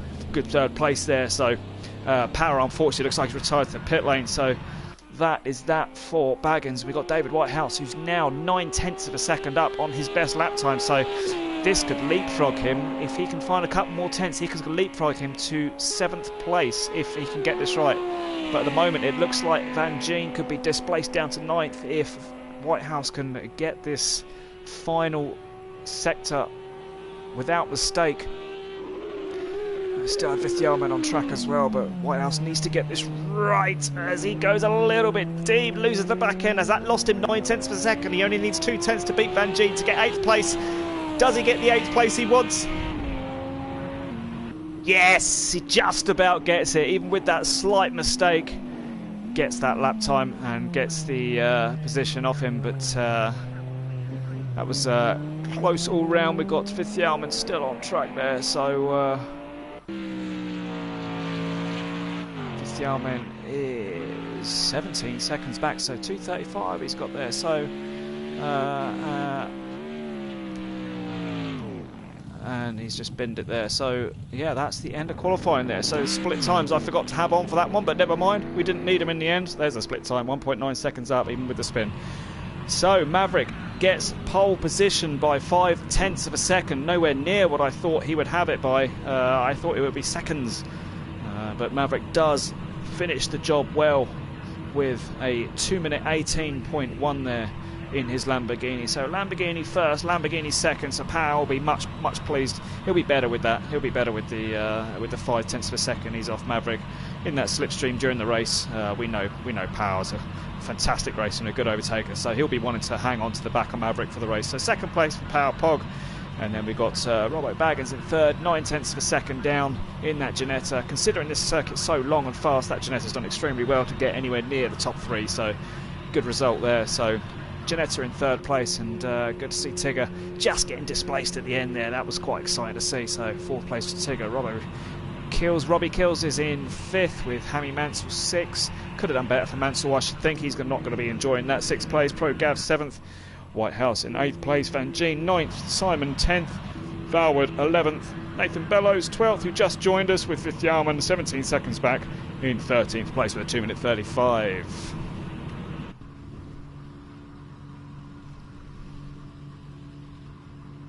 So here we have the official results. Lamborghinis are locking out the front row of the grid. Ginetta, Porsche, Audi. Good to see an Audi up there in 5th place. Hemi Mansell, yeah, I keep saying, but he won't be pleased with that, I don't think. Couldn't really get a clean lap in. ProGav with a Ferrari. Good result there from ProGav in 7th place. Very good result. So there's going to be a couple of groups being split up, I think, here. So we'll keep an eye on those groups. Let's just hope they all get through turn 1 okay, because turn 1 tight right-hander, and then turn 2 is going to be Eau Rouge. Go too wide through Eau Rouge, and I can almost guarantee there's going to be mistakes. I should think if anyone's going to be side by side with anyone, I think if you cut across Eau Rouge on lap 1 to avoid a collision, I think that would be okay, as long as you slot back into your position you were in before you had to cut the corner. I should think that would be absolutely fine with the admins of this group. Depends how they're feeling. But to avoid an accident, I shouldn't think that's going to be a problem. So let's hope we don't get any collisions and retirees on lap 1. That would be sad, but we have 13 drivers on the grid. Let's see if we can finish this race with 13 drivers. So we are now waiting for all the drivers to ready up, and we will just wait for these as we are about to get underway. I think we have 1 minute before drivers can ready up.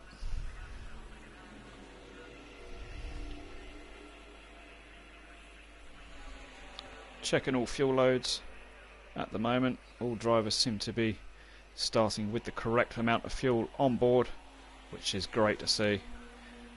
Yeah, everyone has the regulated fuel load.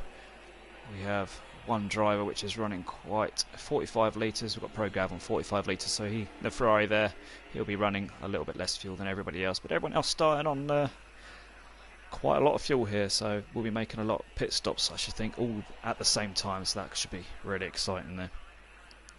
Let's get rid of the Speedo now on the right hand side and concentrate on the start of this race.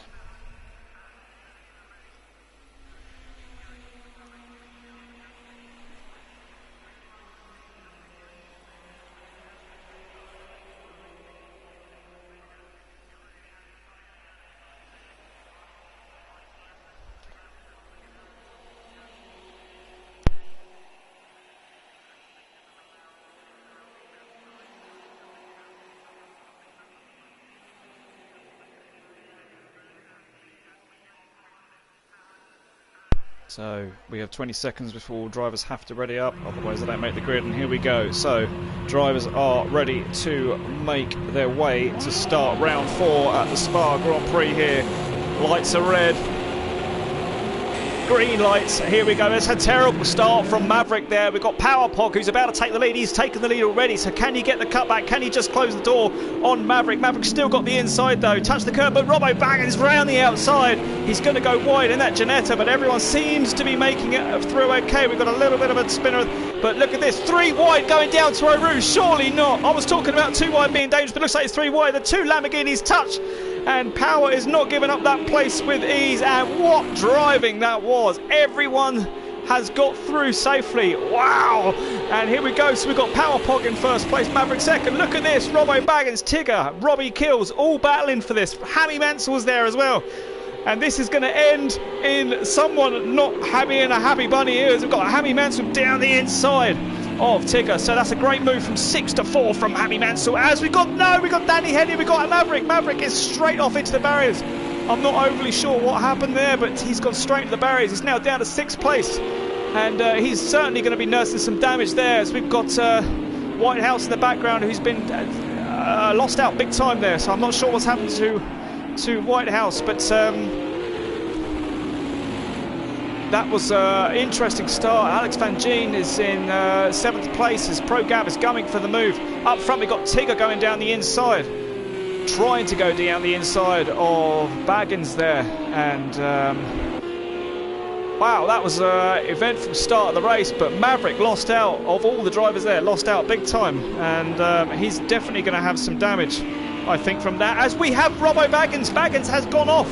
He's spun. Whether that was through his own mistake or not, we'll have to speak to him afterwards. But that's no good for Robbie. He's down to 11th place now. So all to do now.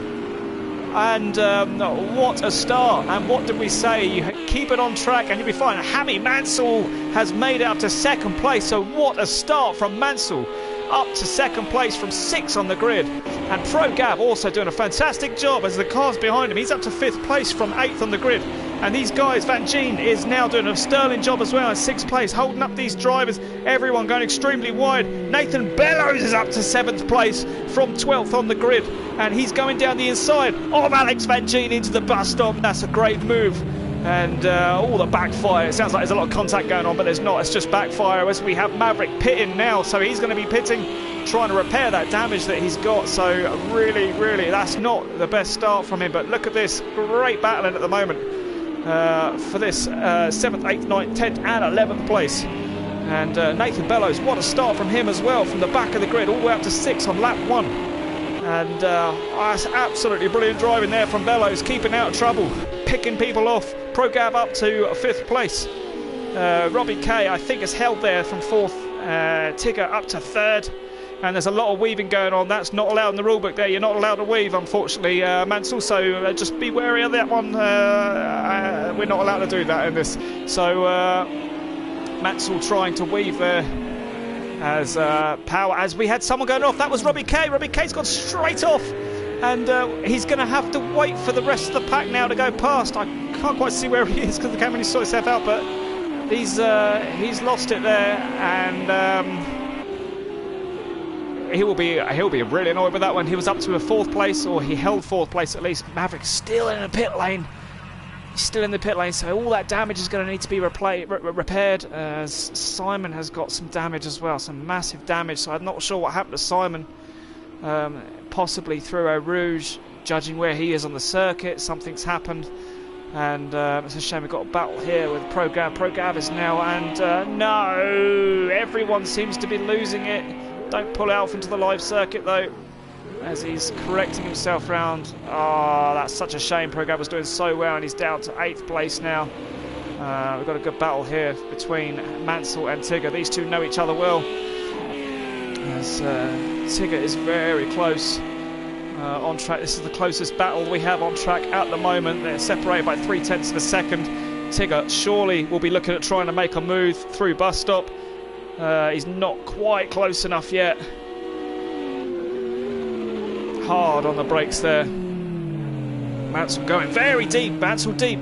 Tigger is going to be trying to do the cutback on the inside, coming down. He's now going to be pushed to the outside, but that outside line can prove to be one of the better lines as well, because he's going to be going around the outside, and Mansell will have the inside. But will he try the cutback? He's going to try cutting back, but he covers the inside line very well there by Mansell.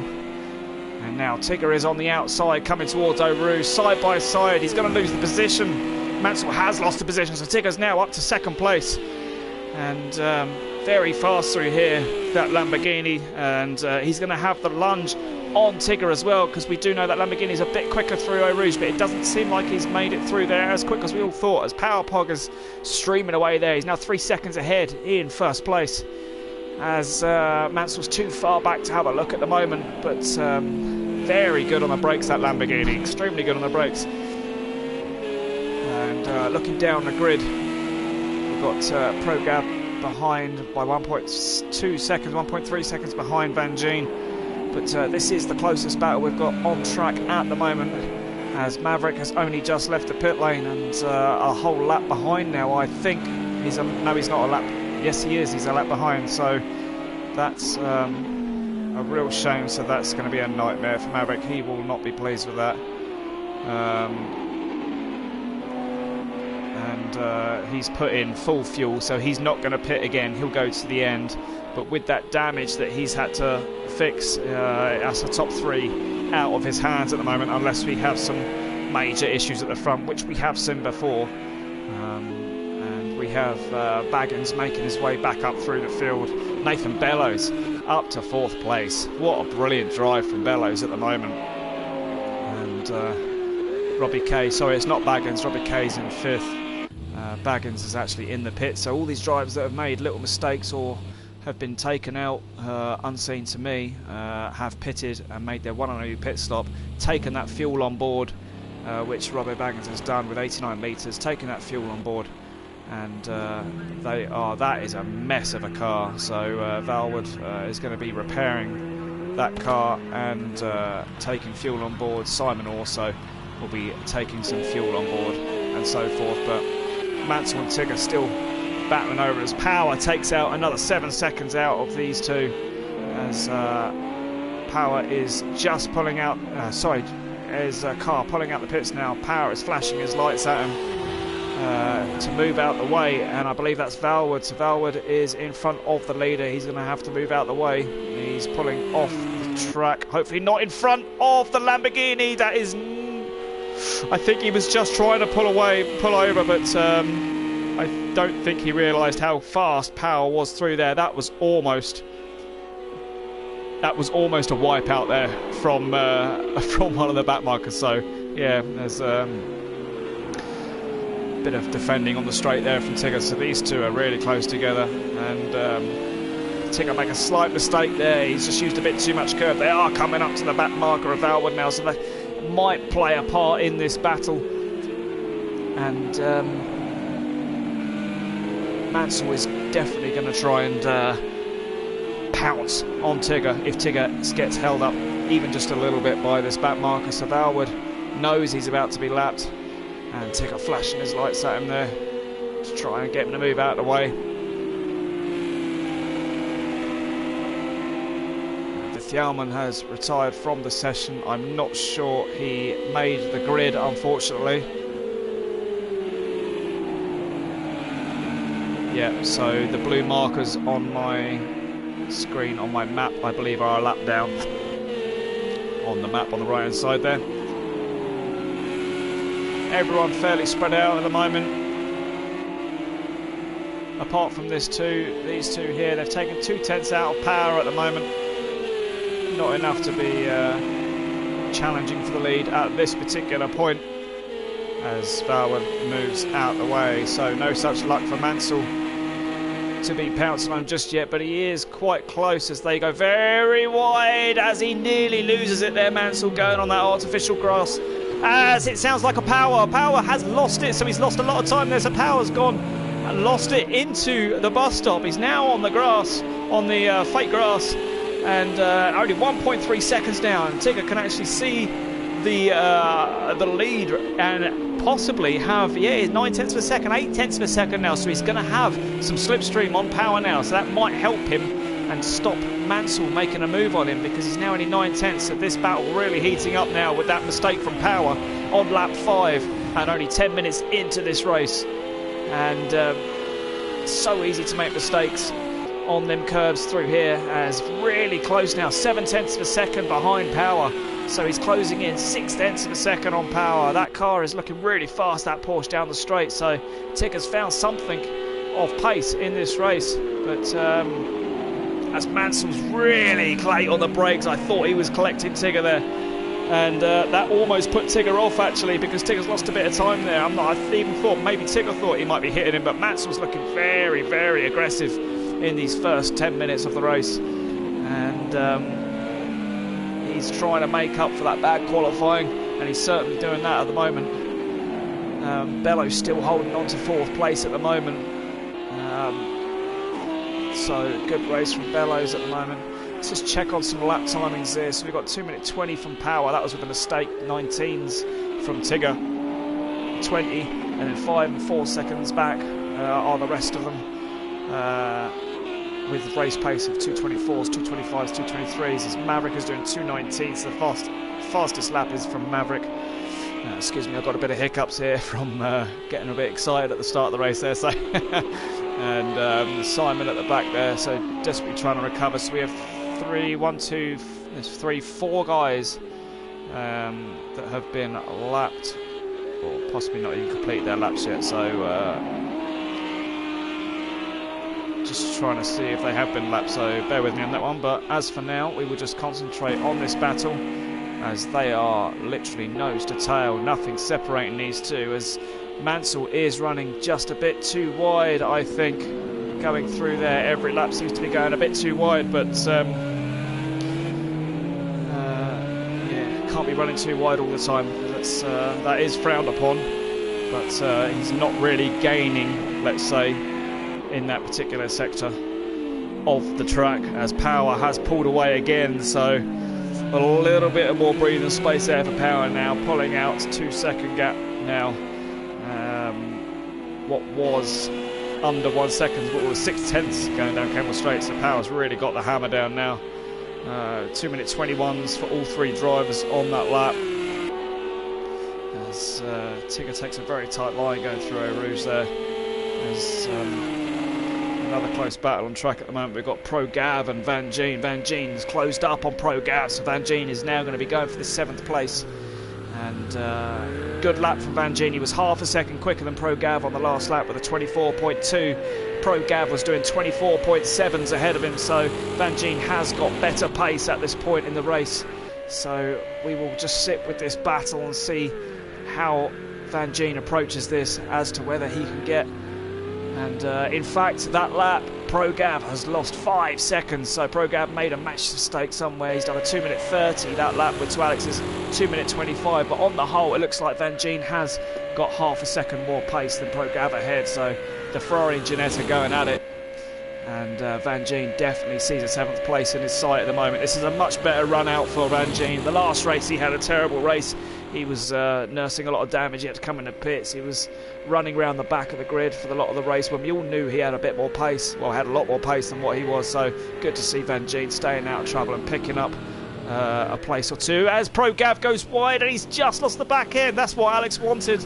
It's exactly what he wanted to see. So for the 2nd time running, Pro Gav has spun out and lost some time and lost a place.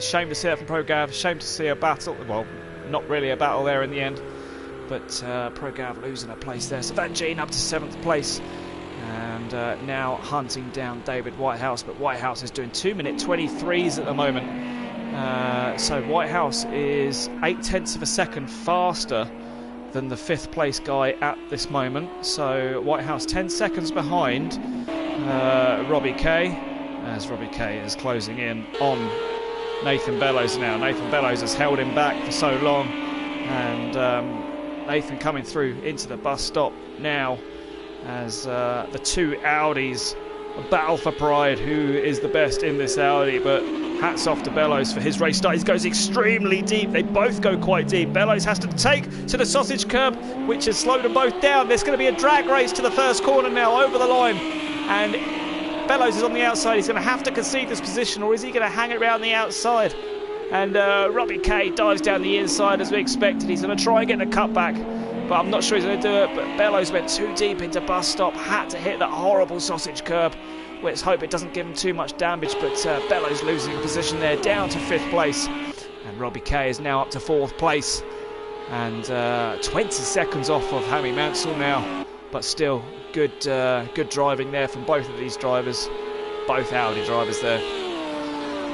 As Mansell seems to have lost a bit of time there from Tigger. Both in the 2:23s now, as Power still bashing out the 2-minute 21s in the lead there of 5 seconds.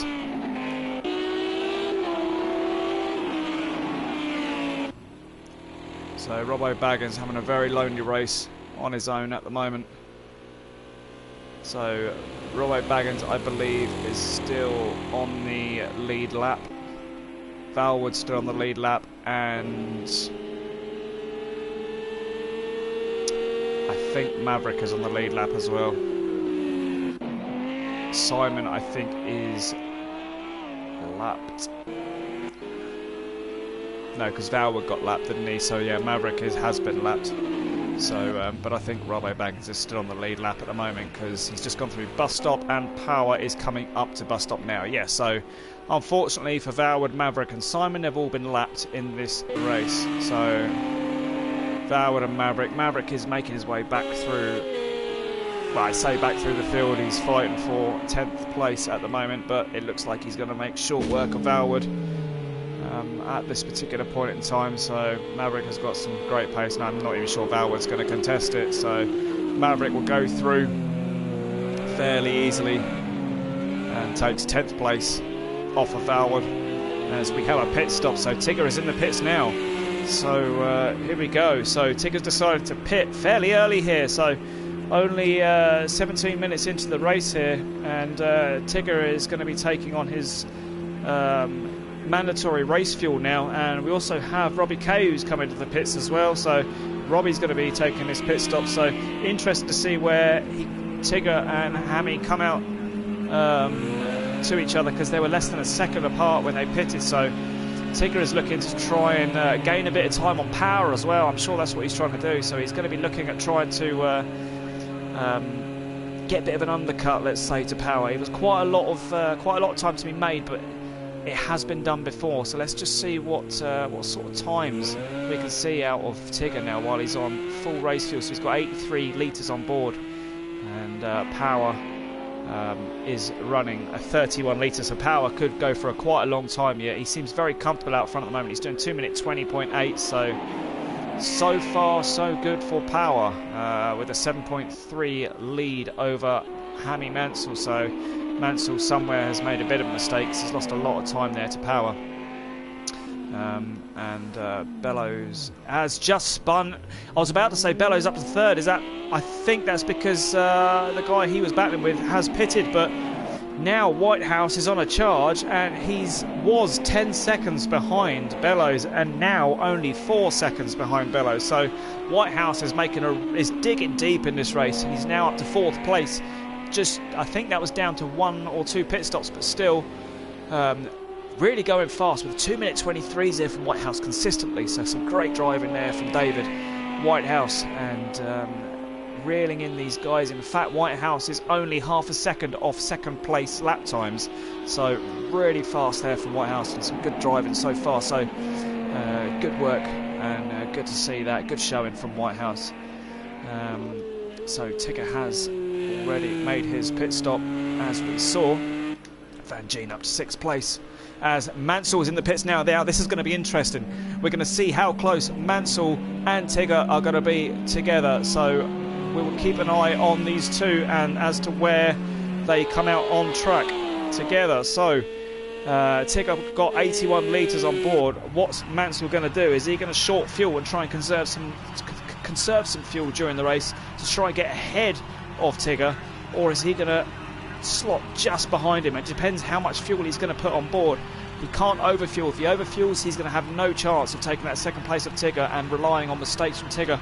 So we are going to see where he's coming out. So Tigger's coming through the bus stop now. So Hammy Mansell needs to leave the pit lane now if he's to have any chance of jumping him. But Tigger is going to easily jump him at the moment. Mansell has just left his pit garage and up to speed he needs to get, and on the pit lane speed limiter already. So Mansell is not going to beat him out the pit lane. So Tigger has easily jumped him. So that early pit stop from Tigger has worked out wonders for him, because in fact he has pulled out massive amount, and Mansell has only put in 6 litres more fuel. So in fact Tigger has gained 10 seconds. Yeah, he's gained 10 seconds, and in fact Van Gien has just got in front. Unsighted to me, Van Gien in the Ginetta is now in 5th place. In front of Hammy Mansell is Van Gien going to defend to the inside here, as Mansell is going to stream past Van Gien. I'm not sure Van Gien's making too much, because I think he's clever enough to know that's not his battle, and he knows that he's got some good points in his hands at the moment, Van Gien, so there's no point fighting something where it's going to end in tears, because Mansell is a very aggressive person. We can see the way he's driving. It's very aggressive, very good driving. Some people are aggressive, some people are smooth. Mansell seems to be one of those aggressive drivers, and that's good to have that sort of mentality on the track from Mansell there. So Mansell getting his way past Van Gien quite comfortably there. So we've got David Whitehouse really now on the clutches of Nathan Bellows. Power decides to stay out for another lap. He's started lap 10 now, and yeah, so Whitehouse is really is closed up quite significantly on these at the front here. So Whitehouse doing a brilliant job there. He's now in 3rd place. Obviously still needs to make a pit stop. So he'll probably lose a couple of positions, but he's going to set his sights on Alex Van Gien, I should think. I can't quite remember where Alex was when the pit stops happened, but let's see if anyone makes a pit stop now. Bellows is still out there, still got 27 litres on board. And, beautiful Lamborghini. The rear end of that Lamborghini is lovely to look at. So crossing the line, Tigger's now catching Whitehouse. What Whitehouse doesn't want to do is let Tigger get too close to him and cost Whitehouse time. He doesn't want to cost him time by losing time by overtaking and so forth, or defending. So I think what Whitehouse needs to do, what I would probably do, is pit just before Tigger is on my rear bumper, so you don't lose any time. But we'll see what he does in that respect, because that's probably the only way I think Whitehouse is going to try and gain on Bellows and try and jump him, is maybe try and pit a bit earlier than Bellows, possibly the next lap or the lap after, to try and get the undercut on Bellows. So we have Van Gien has been passed. We'll sort that one, go through and try to see who else is close on track. And I think the Whitehouse battle is the closest one. We've got Tigger, who is... Oh, Whitehouse says no, he's out. He's just... Where's that? That is that after Kemmel? That's that wretched corner after Kemmel straight. And he will be absolutely fuming with himself for that one. As up front, Bellows also spins. So Tigger has not even had to overtake these guys. He's just overtaken 2 wounded guys, but at least he hasn't lost any time to Nathan Bellows, because Nathan Bellows has made a mistake as well. So that is a shame, but fortunately for Tigger, he hasn't had to overtake these guys. But it looks like, yeah, Whitehouse has got some damage on his car there, so he's lost a light, so we know he's had a bit of front end damage on them barriers there. As Mansell now comes up behind him, as Whitehouse takes the position from Bellows, because Bellows has gone wide and lifting off. Has he got some sort of problem that I can't see here, because he's really going slow at the moment. As it's all kicking off down here now, as Van Gien's now getting in on the action as well, so you can see Van Gien in the background. And but for Power Pog now, you've got Tigger with a clear track ahead and gaining ever so slightly in that particular sector, as Whitehouse looks like he's going to fall victim to Hammy Mansell, who's looking extremely feisty this race. So going side by side through here is not going to prove where he's on the brakes. He's going to lift off. Whitehouse might have to defend going into here. It might be worth him pitting, trying to get out of this. But Mansell's trying to go on the outside. I think Whitehouse sensibly just lifts off there, lets him have the position. And as we say that, Whitehouse pits, and he will be a bit upset with that, because I think he was going to pit this lap anyway, but he knows he's probably cost himself a decent 10 seconds there. So, but at least he's got past Nathan Bellows, a wounded Nathan Bellows, at that particular point in time in the race. So as Whitehouse now pits and gets his fuel, and he came in with 22 odd litres of fuel in. Bellows is also in the pit lane. He's got 23.5 litres of fuel on board. So let's see if Nathan can jump Whitehouse in the pits here by under-fueling slightly. As I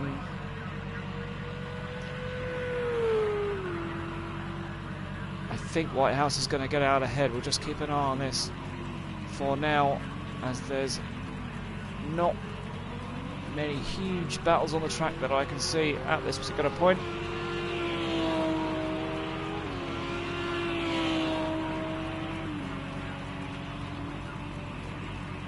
Closest battle, I think we got Van Gien and Hammy Mansell, as it looks like Van Gien's actually up to 3rd place. So Hammy Mansell, something's happened to him. So Van Gien now up to 3rd, and Mansell has made yet another mistake. But Van Gien does have 21 litres of fuel in. Van Gien could still go for quite some time here on track. And what a run Van Gien's having. Yes, he's in he's not in a net 3rd place because he hasn't pitted yet, but he's been the cleanest of all drivers, I think. Apart from, I mean, even Power's had, I think, an off slightly, but Van Gien's kept it clean, and his pristine Ginetta is going around in 3rd place, doing some good lap times as well. So Van Gien's making the most of this race and making the most of other people's mistakes, as Whitehouse does in fact get out ahead, 4 seconds ahead of Nathan Bellows. So Whitehouse in 8th place now, so the grid now starting to get back to its original positions now. What's that? I thought Baggins was in the wall there, but he's not, so Baggins up to 7th place now, desperately trying to make up some positions and make up the best of a bad situation on lap 1. Robbie in a very lonely 6th place there. Pro Gav back up to 5th place, so Pro will be good, happy with that actually, but he has not pitted yet, so Pro Gav needs to pit again, so he will drop down a couple of places. Hammy Mansell has made more mistakes than he wanted to, let's say, so not pleased. I'm sure he's going to come out of this race definitely wanting to improve in the next race. Power now pulling away. Power's pulling away. He's just 1 minute ahead. I mean, where's this pace come from Power? I mean, he's doing 2-minute 20s to Tigger's 2-minute 24s. I mean, he's 4 seconds a lap faster. I mean, that's incredible stuff. But maybe that's just down to a light fuel load at the moment, because we know Tigger is carrying quite heavy fuel load. Van Gien is doing solid 223s for Van Gien there. He's faster than Tigger at the moment, so Van Gien's actually reeled in Tigger very slightly here. So Van Gien, all he needs to do is just stay out on track slightly, for a bit longer, not slightly. He needs to stay on track for a bit longer, and he could reel in Tigger and put a bit of pressure on him. And you never know, Tigger might make a little bit of a mistake, but he is 7 seconds behind Tigger at the moment. So Van Gien, the solid 3rd place. Hammy Mansell is right behind Van Gien again. He's about a second behind him, so we'll go back to that battle right now.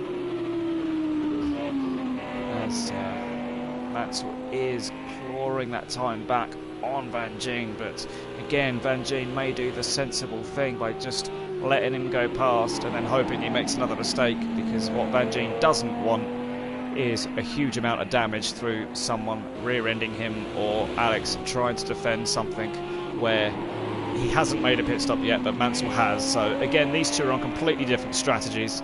So Van Gien will lose this position at some point, so it might just be worth letting Mansell go through if he wants to hound him so much. But Van Gien might have to pit very soon, because we've got, I think we had Pro Gav in the pits. Pro Gav's just come out of the pit lane. Maverick in 9th place. I think someone just retired from the race actually.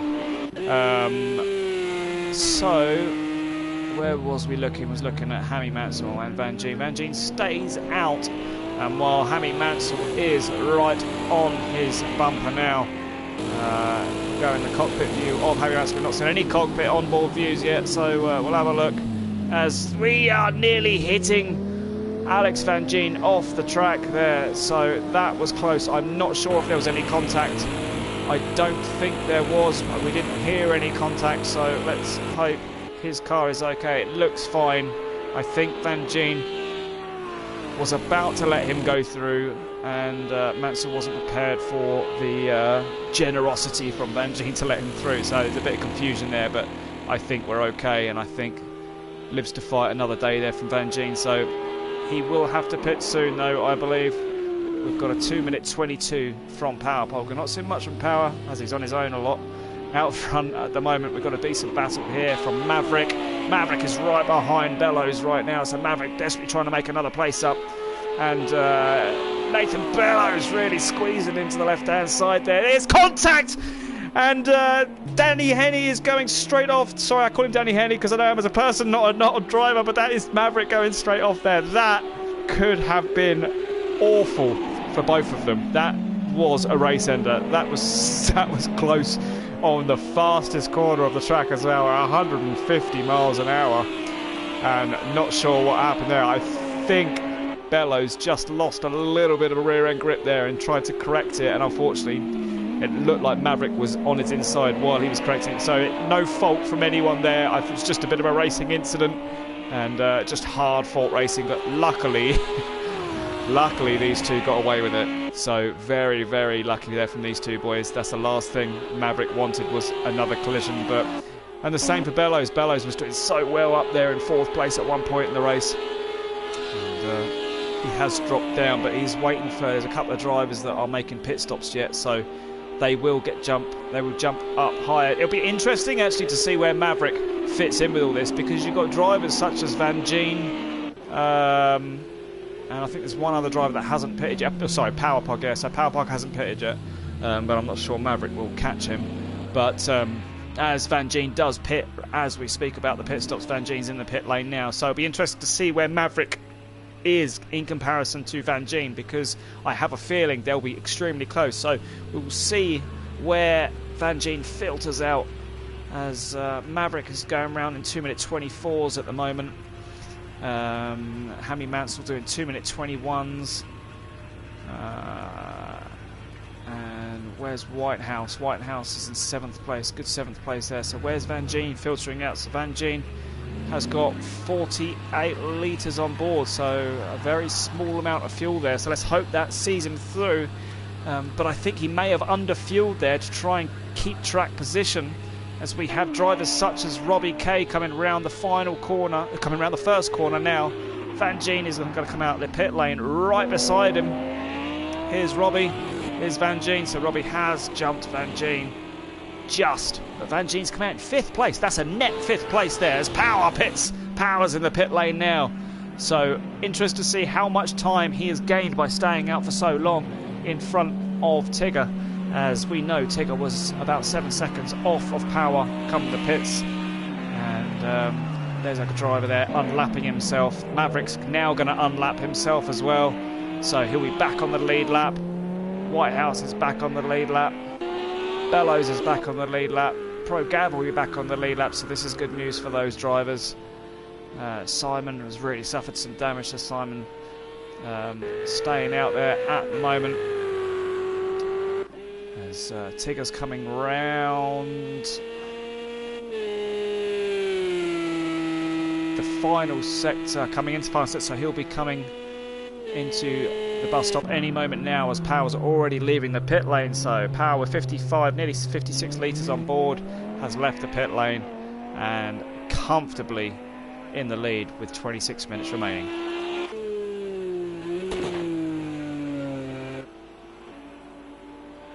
I'm inside. What's happened? Robbie Kay. So Alex has got past Robbie, so apologies for missing that one. We was caught up in the pit stops, but Alex is now into 4th place. He's. It looks like he might even have enough fuel to finish this race off on. So, what a drive from Van Gien here. What a drive. He's overtaken Robbie Kay. Yeah, again, apologies for missing that, but Robbie must have made a mistake somewhere. And Robbo Baggins is going extremely fast in 6th place as well, and he's only 11 to 12 seconds off of Van Gien in 4, so Baggins could still get a 4th place here. I'm not sure he can do much more than that. I think the top 3 will be the top 3, providing there's no mistakes. I mean, Hammy Mansell could still catch Tigger for sure. They're only 4 seconds apart, but I think Baggins, if he could push, can get, as Robbie Kay is in the pits again. He's got 92 litres of fuel on board. This must be just to fix damage. So Robbie Kay making a unscheduled pit stop here, so he's going to lose some positions. So all the drivers behind Robbie are going to make up a position. You've got Baggins, who's made a position. You've got going to have David Whitehouse, who's literally just made a position up, going past the pit start finish line now. So Whitehouse is now up to 6th place. It's a net 6th place. Maverick, after all those issues he's had, is going to be up to 7th place now. And Bellows also. So I don't know what this might be, just be fixing damage there for Robbie. So unfortunately for Robbie, it does look like there's a lot of damage that he's tried to fix there. So back to the racing, and we have Pro Gav also making a position up on Robbie Kills. So unless Robbie can get out ahead, I'm not sure he's going to. So yeah, some big issues there. Let's see where we're going on the track for battles. So 3.8 seconds, 3.9 seconds behind Tigger in 3rd place. I said you've got to watch out for this guy at the beginning of practice, and he's a quick driver, and it looks like a top 3 is on the cards for Mansell, providing he can keep it on the straight and narrow. We've seen a couple of mistakes there from Hammy Mansell previously, as Tigger has lost a whole second at the moment, unless that's just going through the first corner. I think I was just going through the first corner. He's lost 2/10 actually, so not a whole second, so ignore me. And Power is leading comfortably, gone past Robbie K there in that Audi.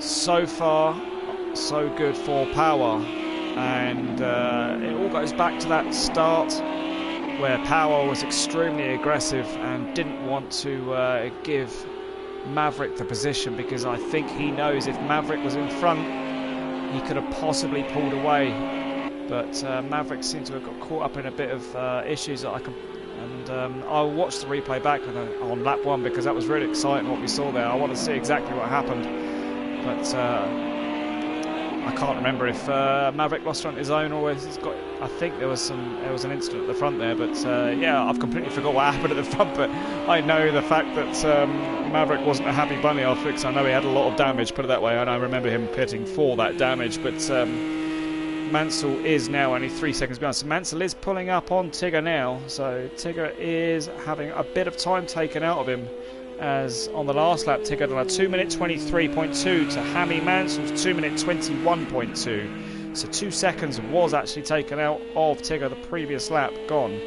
So this is going to be spicing up to be a good battle with only 20 minutes, as Tigger goes extremely wide onto the gravel there. So this is he's feeling the pressure a bit now, and now only 2.3 seconds away from losing second place for Tigger.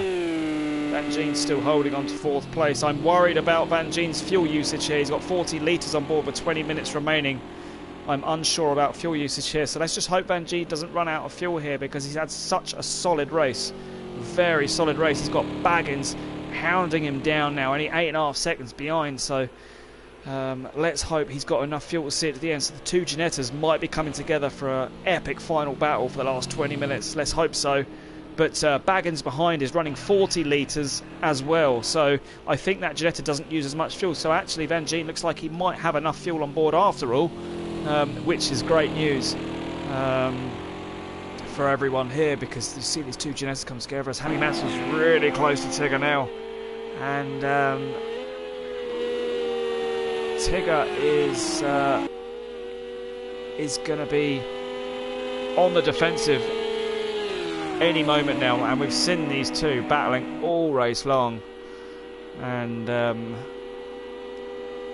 bit of a fake move there, looking on the inside, not quite. He's going to hit Tigger. He's just hit Tigger way too late on the brakes there from Mansell, and he's going to give himself some front end damage, but Tigger will not be happy about that. But it does look like Mansell's a bit better on the brakes into turn 3 there after Eau Rouge, after the Kemmel Straight. He's got so much, he's come down the inside of Tigger. He's clipped him again. Mansell needs to calm down.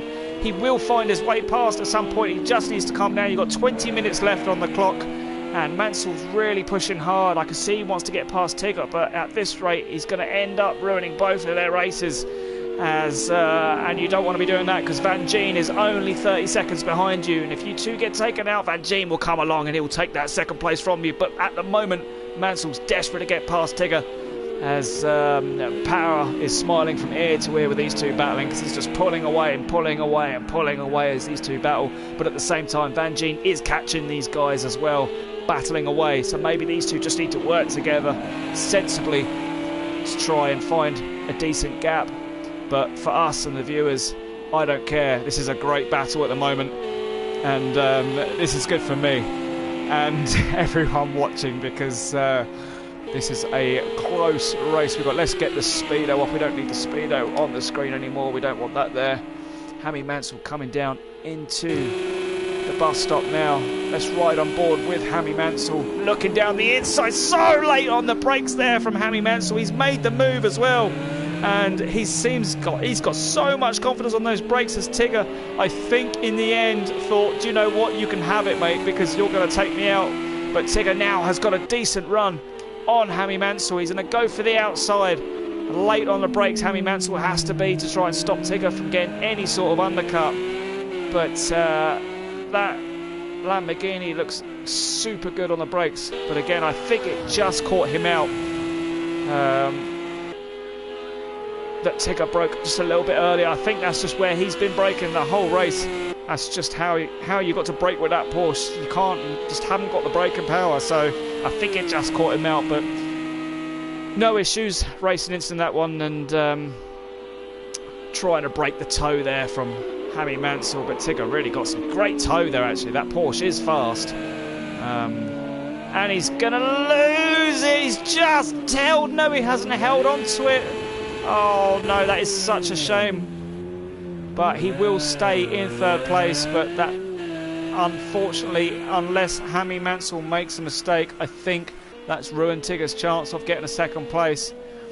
But it's so easy to do when you're trying to chase someone down.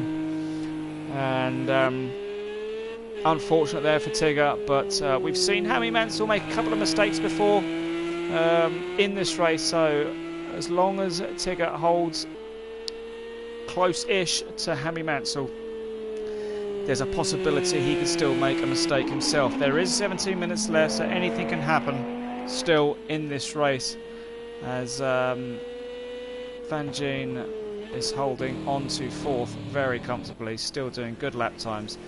And Robbo Baggins now only 6.8 seconds behind Van Gien, so Van Gien has lost 2 seconds to Robbo Baggins, who is doing, so Van Gien is doing 2-minute 23s at the moment, and Rob Baggins is doing 2-minute 22s at the moment. So yeah, Van Gien either needs to find a little bit more pace or just get ready to defend. With 16 minutes left, there's 7 seconds separating these two drivers for fourth place.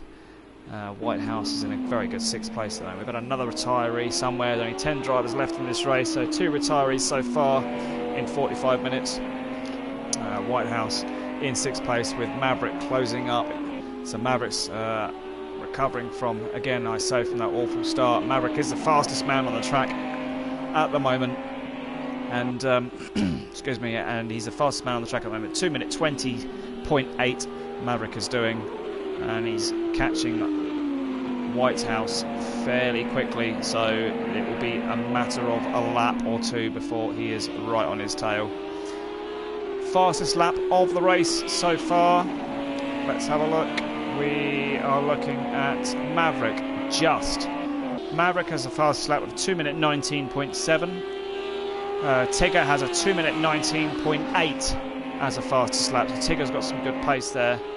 And then Power Pog with a 2-minute 20.1. And Power Pog on lap 19 now of this 1 hour race. We are 45 minutes into the race with 15 minutes remaining. Maverick now only 0.8 of a second behind.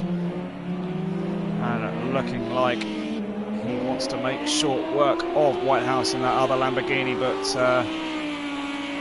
we'll see if Whitehouse decides to be aggressive in defending or whether he's just going to let him pass. But I can't see why he would just let him pass. This is for position. There's only 15 minutes left. Let's see some defending, but let's see some good racing here as well. Just trying to see where else the battles are on track, but we'll stay with this battle because this is going to end up in some overtaking moves soon. Awesome defensive moves, only 0.6 behind. Whitehouse can't quite break the toe because he's just too close. Maverick is too close, so Maverick only 0.6 behind is getting a bit of a toe.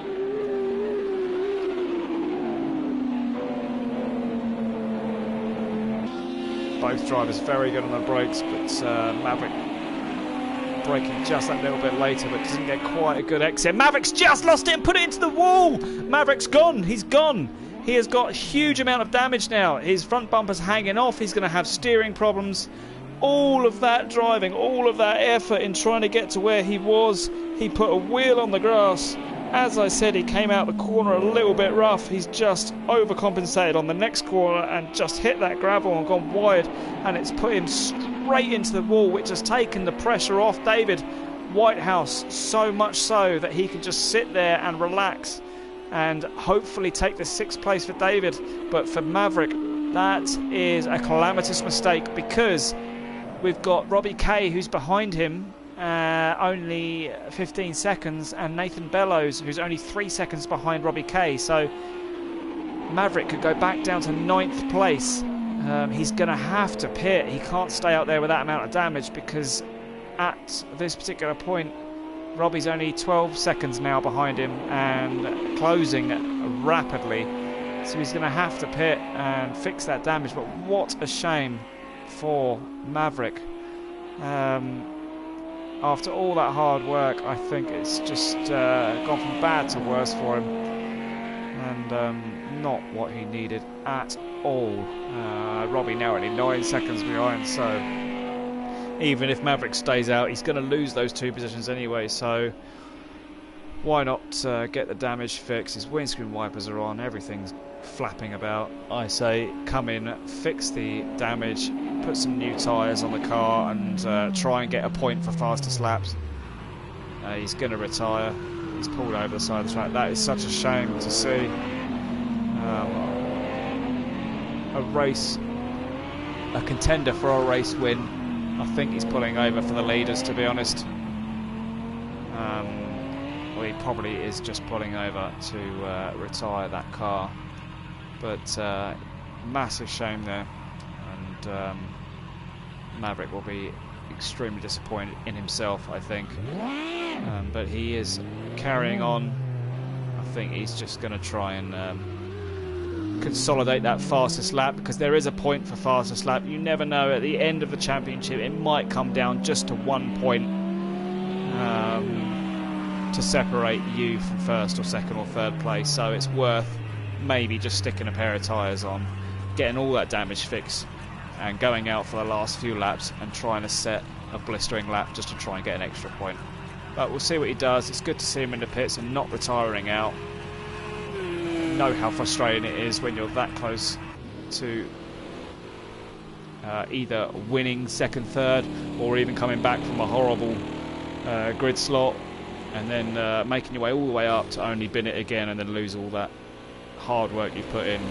It is easy just to quit out, but full respect to staying in the race.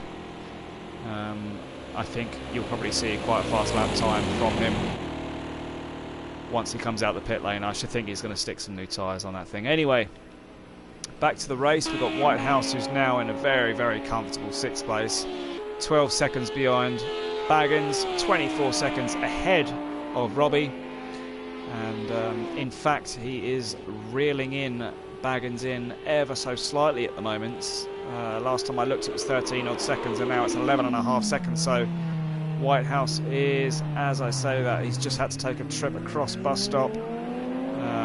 He's not gained any time. In fact, he's lost a bit of time there because of that. So it was looking like he was gaining a bit there. He has got 10 minutes to gain 12 seconds.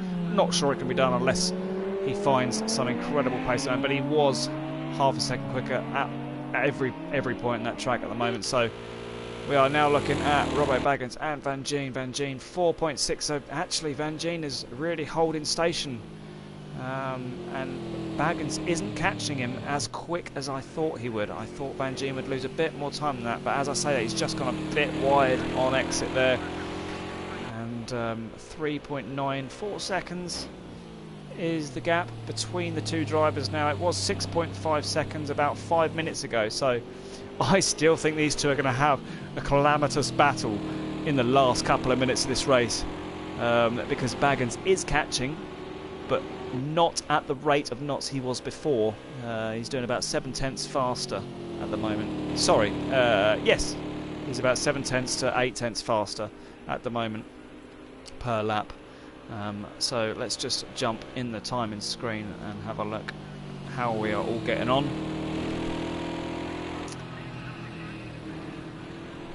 So Robbie Kay is looking fast on 2:21 the last lap. So he's made some inroads and finding some lap times. In fact, that was his fastest lap time, his best lap time of the entire race. So maybe he's just fixed that damage that we saw him fix and put some new tyres on. Nathan Bellows is up to 8th place from Maverick's mistake. Maverick is back on track, and he's on the same lap as Simon, who is in fact only a couple of seconds behind. But Simon has been struggling with a bit of everything tonight, so huge respect for Simon for carrying on. To be honest, a lot of drivers would have quit out, but Simon's one of our valued members in Project 4 online racing, and he has a lot of respect up and down the grid. Probably some of them, he's probably the most respected driver up and down the grid, to be honest, due to what he does. As he does run with a pad, he doesn't use a steering wheel. He does run with a pad, but anyway, Tigger is pushing hard. A bit of a rally line through there, and a bit of a rally car through there. So we're just having a bit of fun now, I think, Tigger. But I think he can be fairly happy if he can finish in third place. I think he can be pretty happy with third, to be honest with you. Podium's always a good finish here.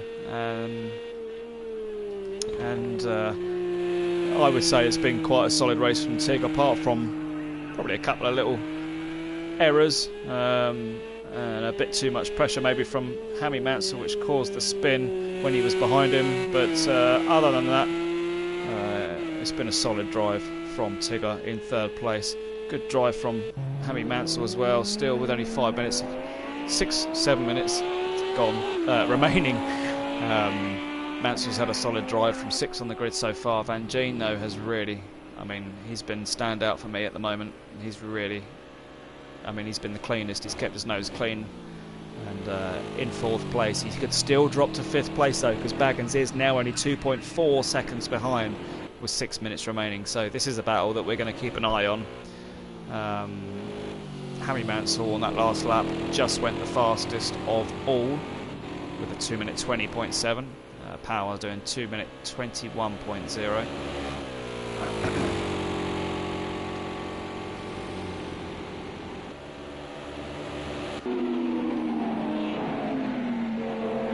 Maverick is now behind Whitehouse, but Maverick is a lap down, so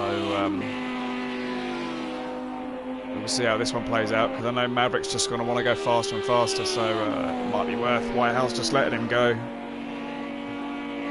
Letting him go past, because Maverick is probably quite angry still at the whole situation, so I wouldn't want to get caught up in that mess. So, what are we now? It's still 2.5 seconds of Van Geen. Doing very, very well. Not made a single mistake, so touch wood.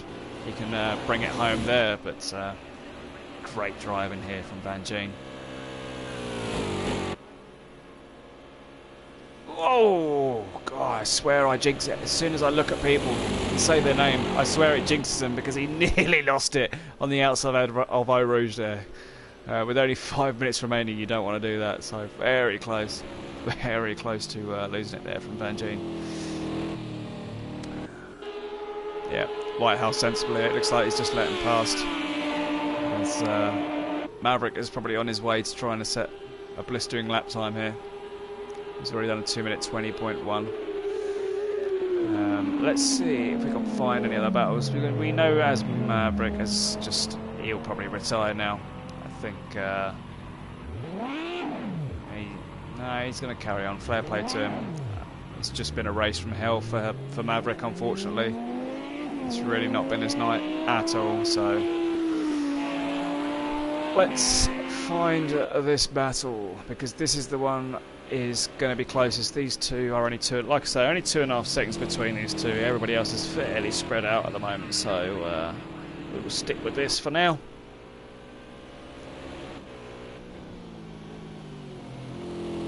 Let's just quickly have a look at the lap time and see what these two are doing. So 2-minute 22.9. So actually Van Geen done his fastest lap time on his last lap. So still really pushing. He's pushing so hard. He actually got his fastest lap. So impressive there from Van Geen.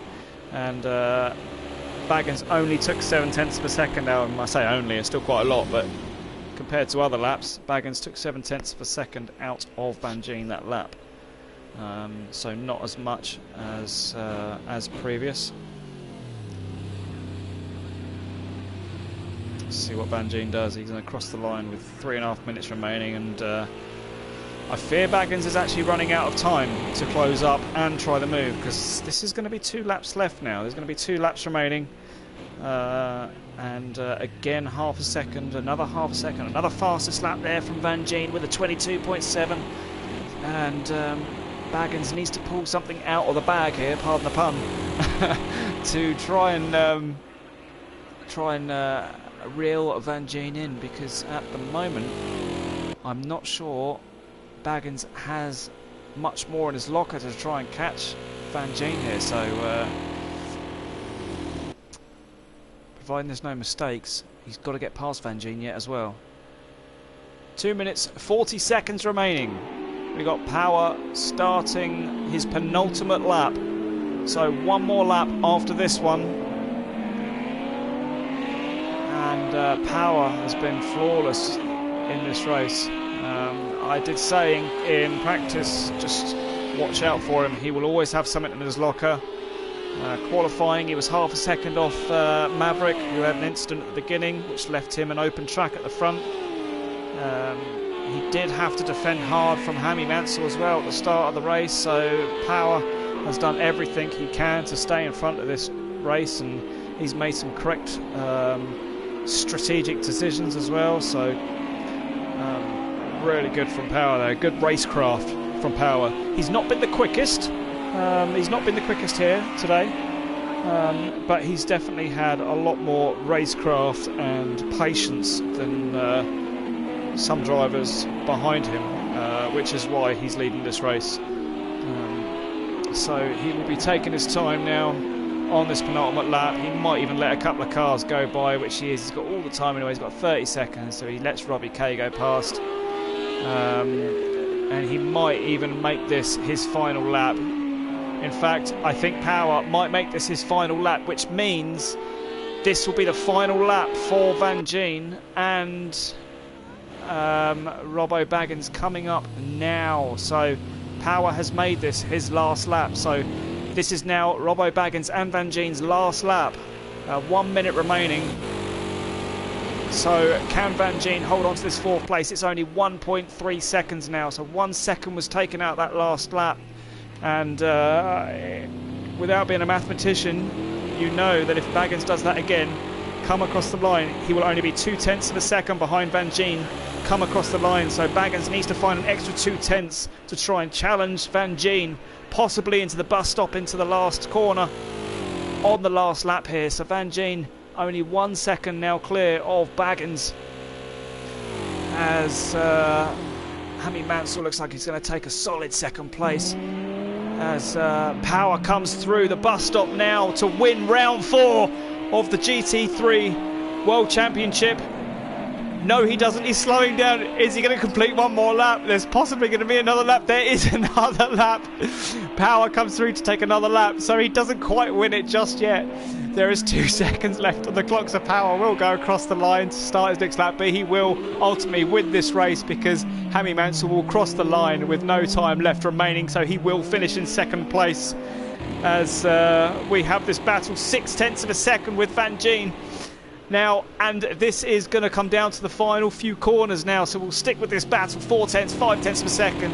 It's chopping and changing. Van Gien doesn't take the best lines through there. He's lost a bit of time. He's desperately trying to keep Baggins behind him. The 2 Ginettas are going to go hammer and tongs. Baggins will not want to sit behind Van Gien for too much longer. He'll want to make his move. He's going to have 1 shot to make a move, and Van Gien will have 1 chance to defend his move. Otherwise, it could be curtains for both of them. And Whitehouse is not far behind to pounce on them. If these 2 make a mistake, Whitehouse is there to take them positions away. So we're now locked nose to tail between these 2. As I said, it's going to come down to the bus stop on this final lap, as Hammy Mansell and Tigger come 2nd and 3rd for Tigger. Good race for Tigger there. Power's definitely going to have this one in the bag. But here we go, down to, as he goes wide, he looks like he's about to take him out. He's going to defend the inside line. Can Robbo Baggins go around the outside? They're almost touching. This is fantastic, coming into the bus stop. Van Gien holds that defensive line. Fantastic. Robbo Baggins is going to try and get the undercut. They touch. What a great battle that was. Fantastic driving there from Van Gien. Absolutely brilliant there from Van Gien. What a final lap and a great race from these two Ginetta boys there. Robbo Baggins comes home in 5th place. I knew it would come down to that last lap. David Whitehouse comes through in a solid 6th place there. Good race from Whitehouse. He's made a couple of mistakes. He'll be ruining that a little bit because he did lose about 10 seconds, which could have possibly put him in 5th or 4th place. And Whitehouse come home in 6th place there. Robbie Kay will come home in 7th.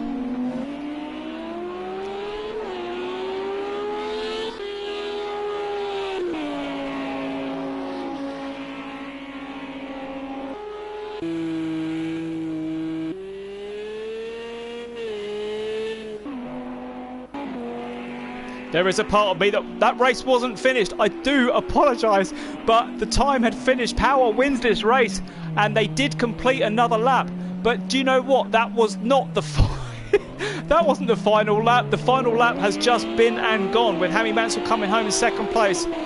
Tigger will finish in 3rd place, but unfortunately for me and everybody else, Alex included, I think that was the last lap, but was not the last lap. I think Robbo Baggins has taken the 4th place from Van Gien, even though I thought that was genuinely the last lap, because the timer had gone to 0 when all the drivers had crossed the line, but not when Power crossed the line. So meaning there was another lap after that.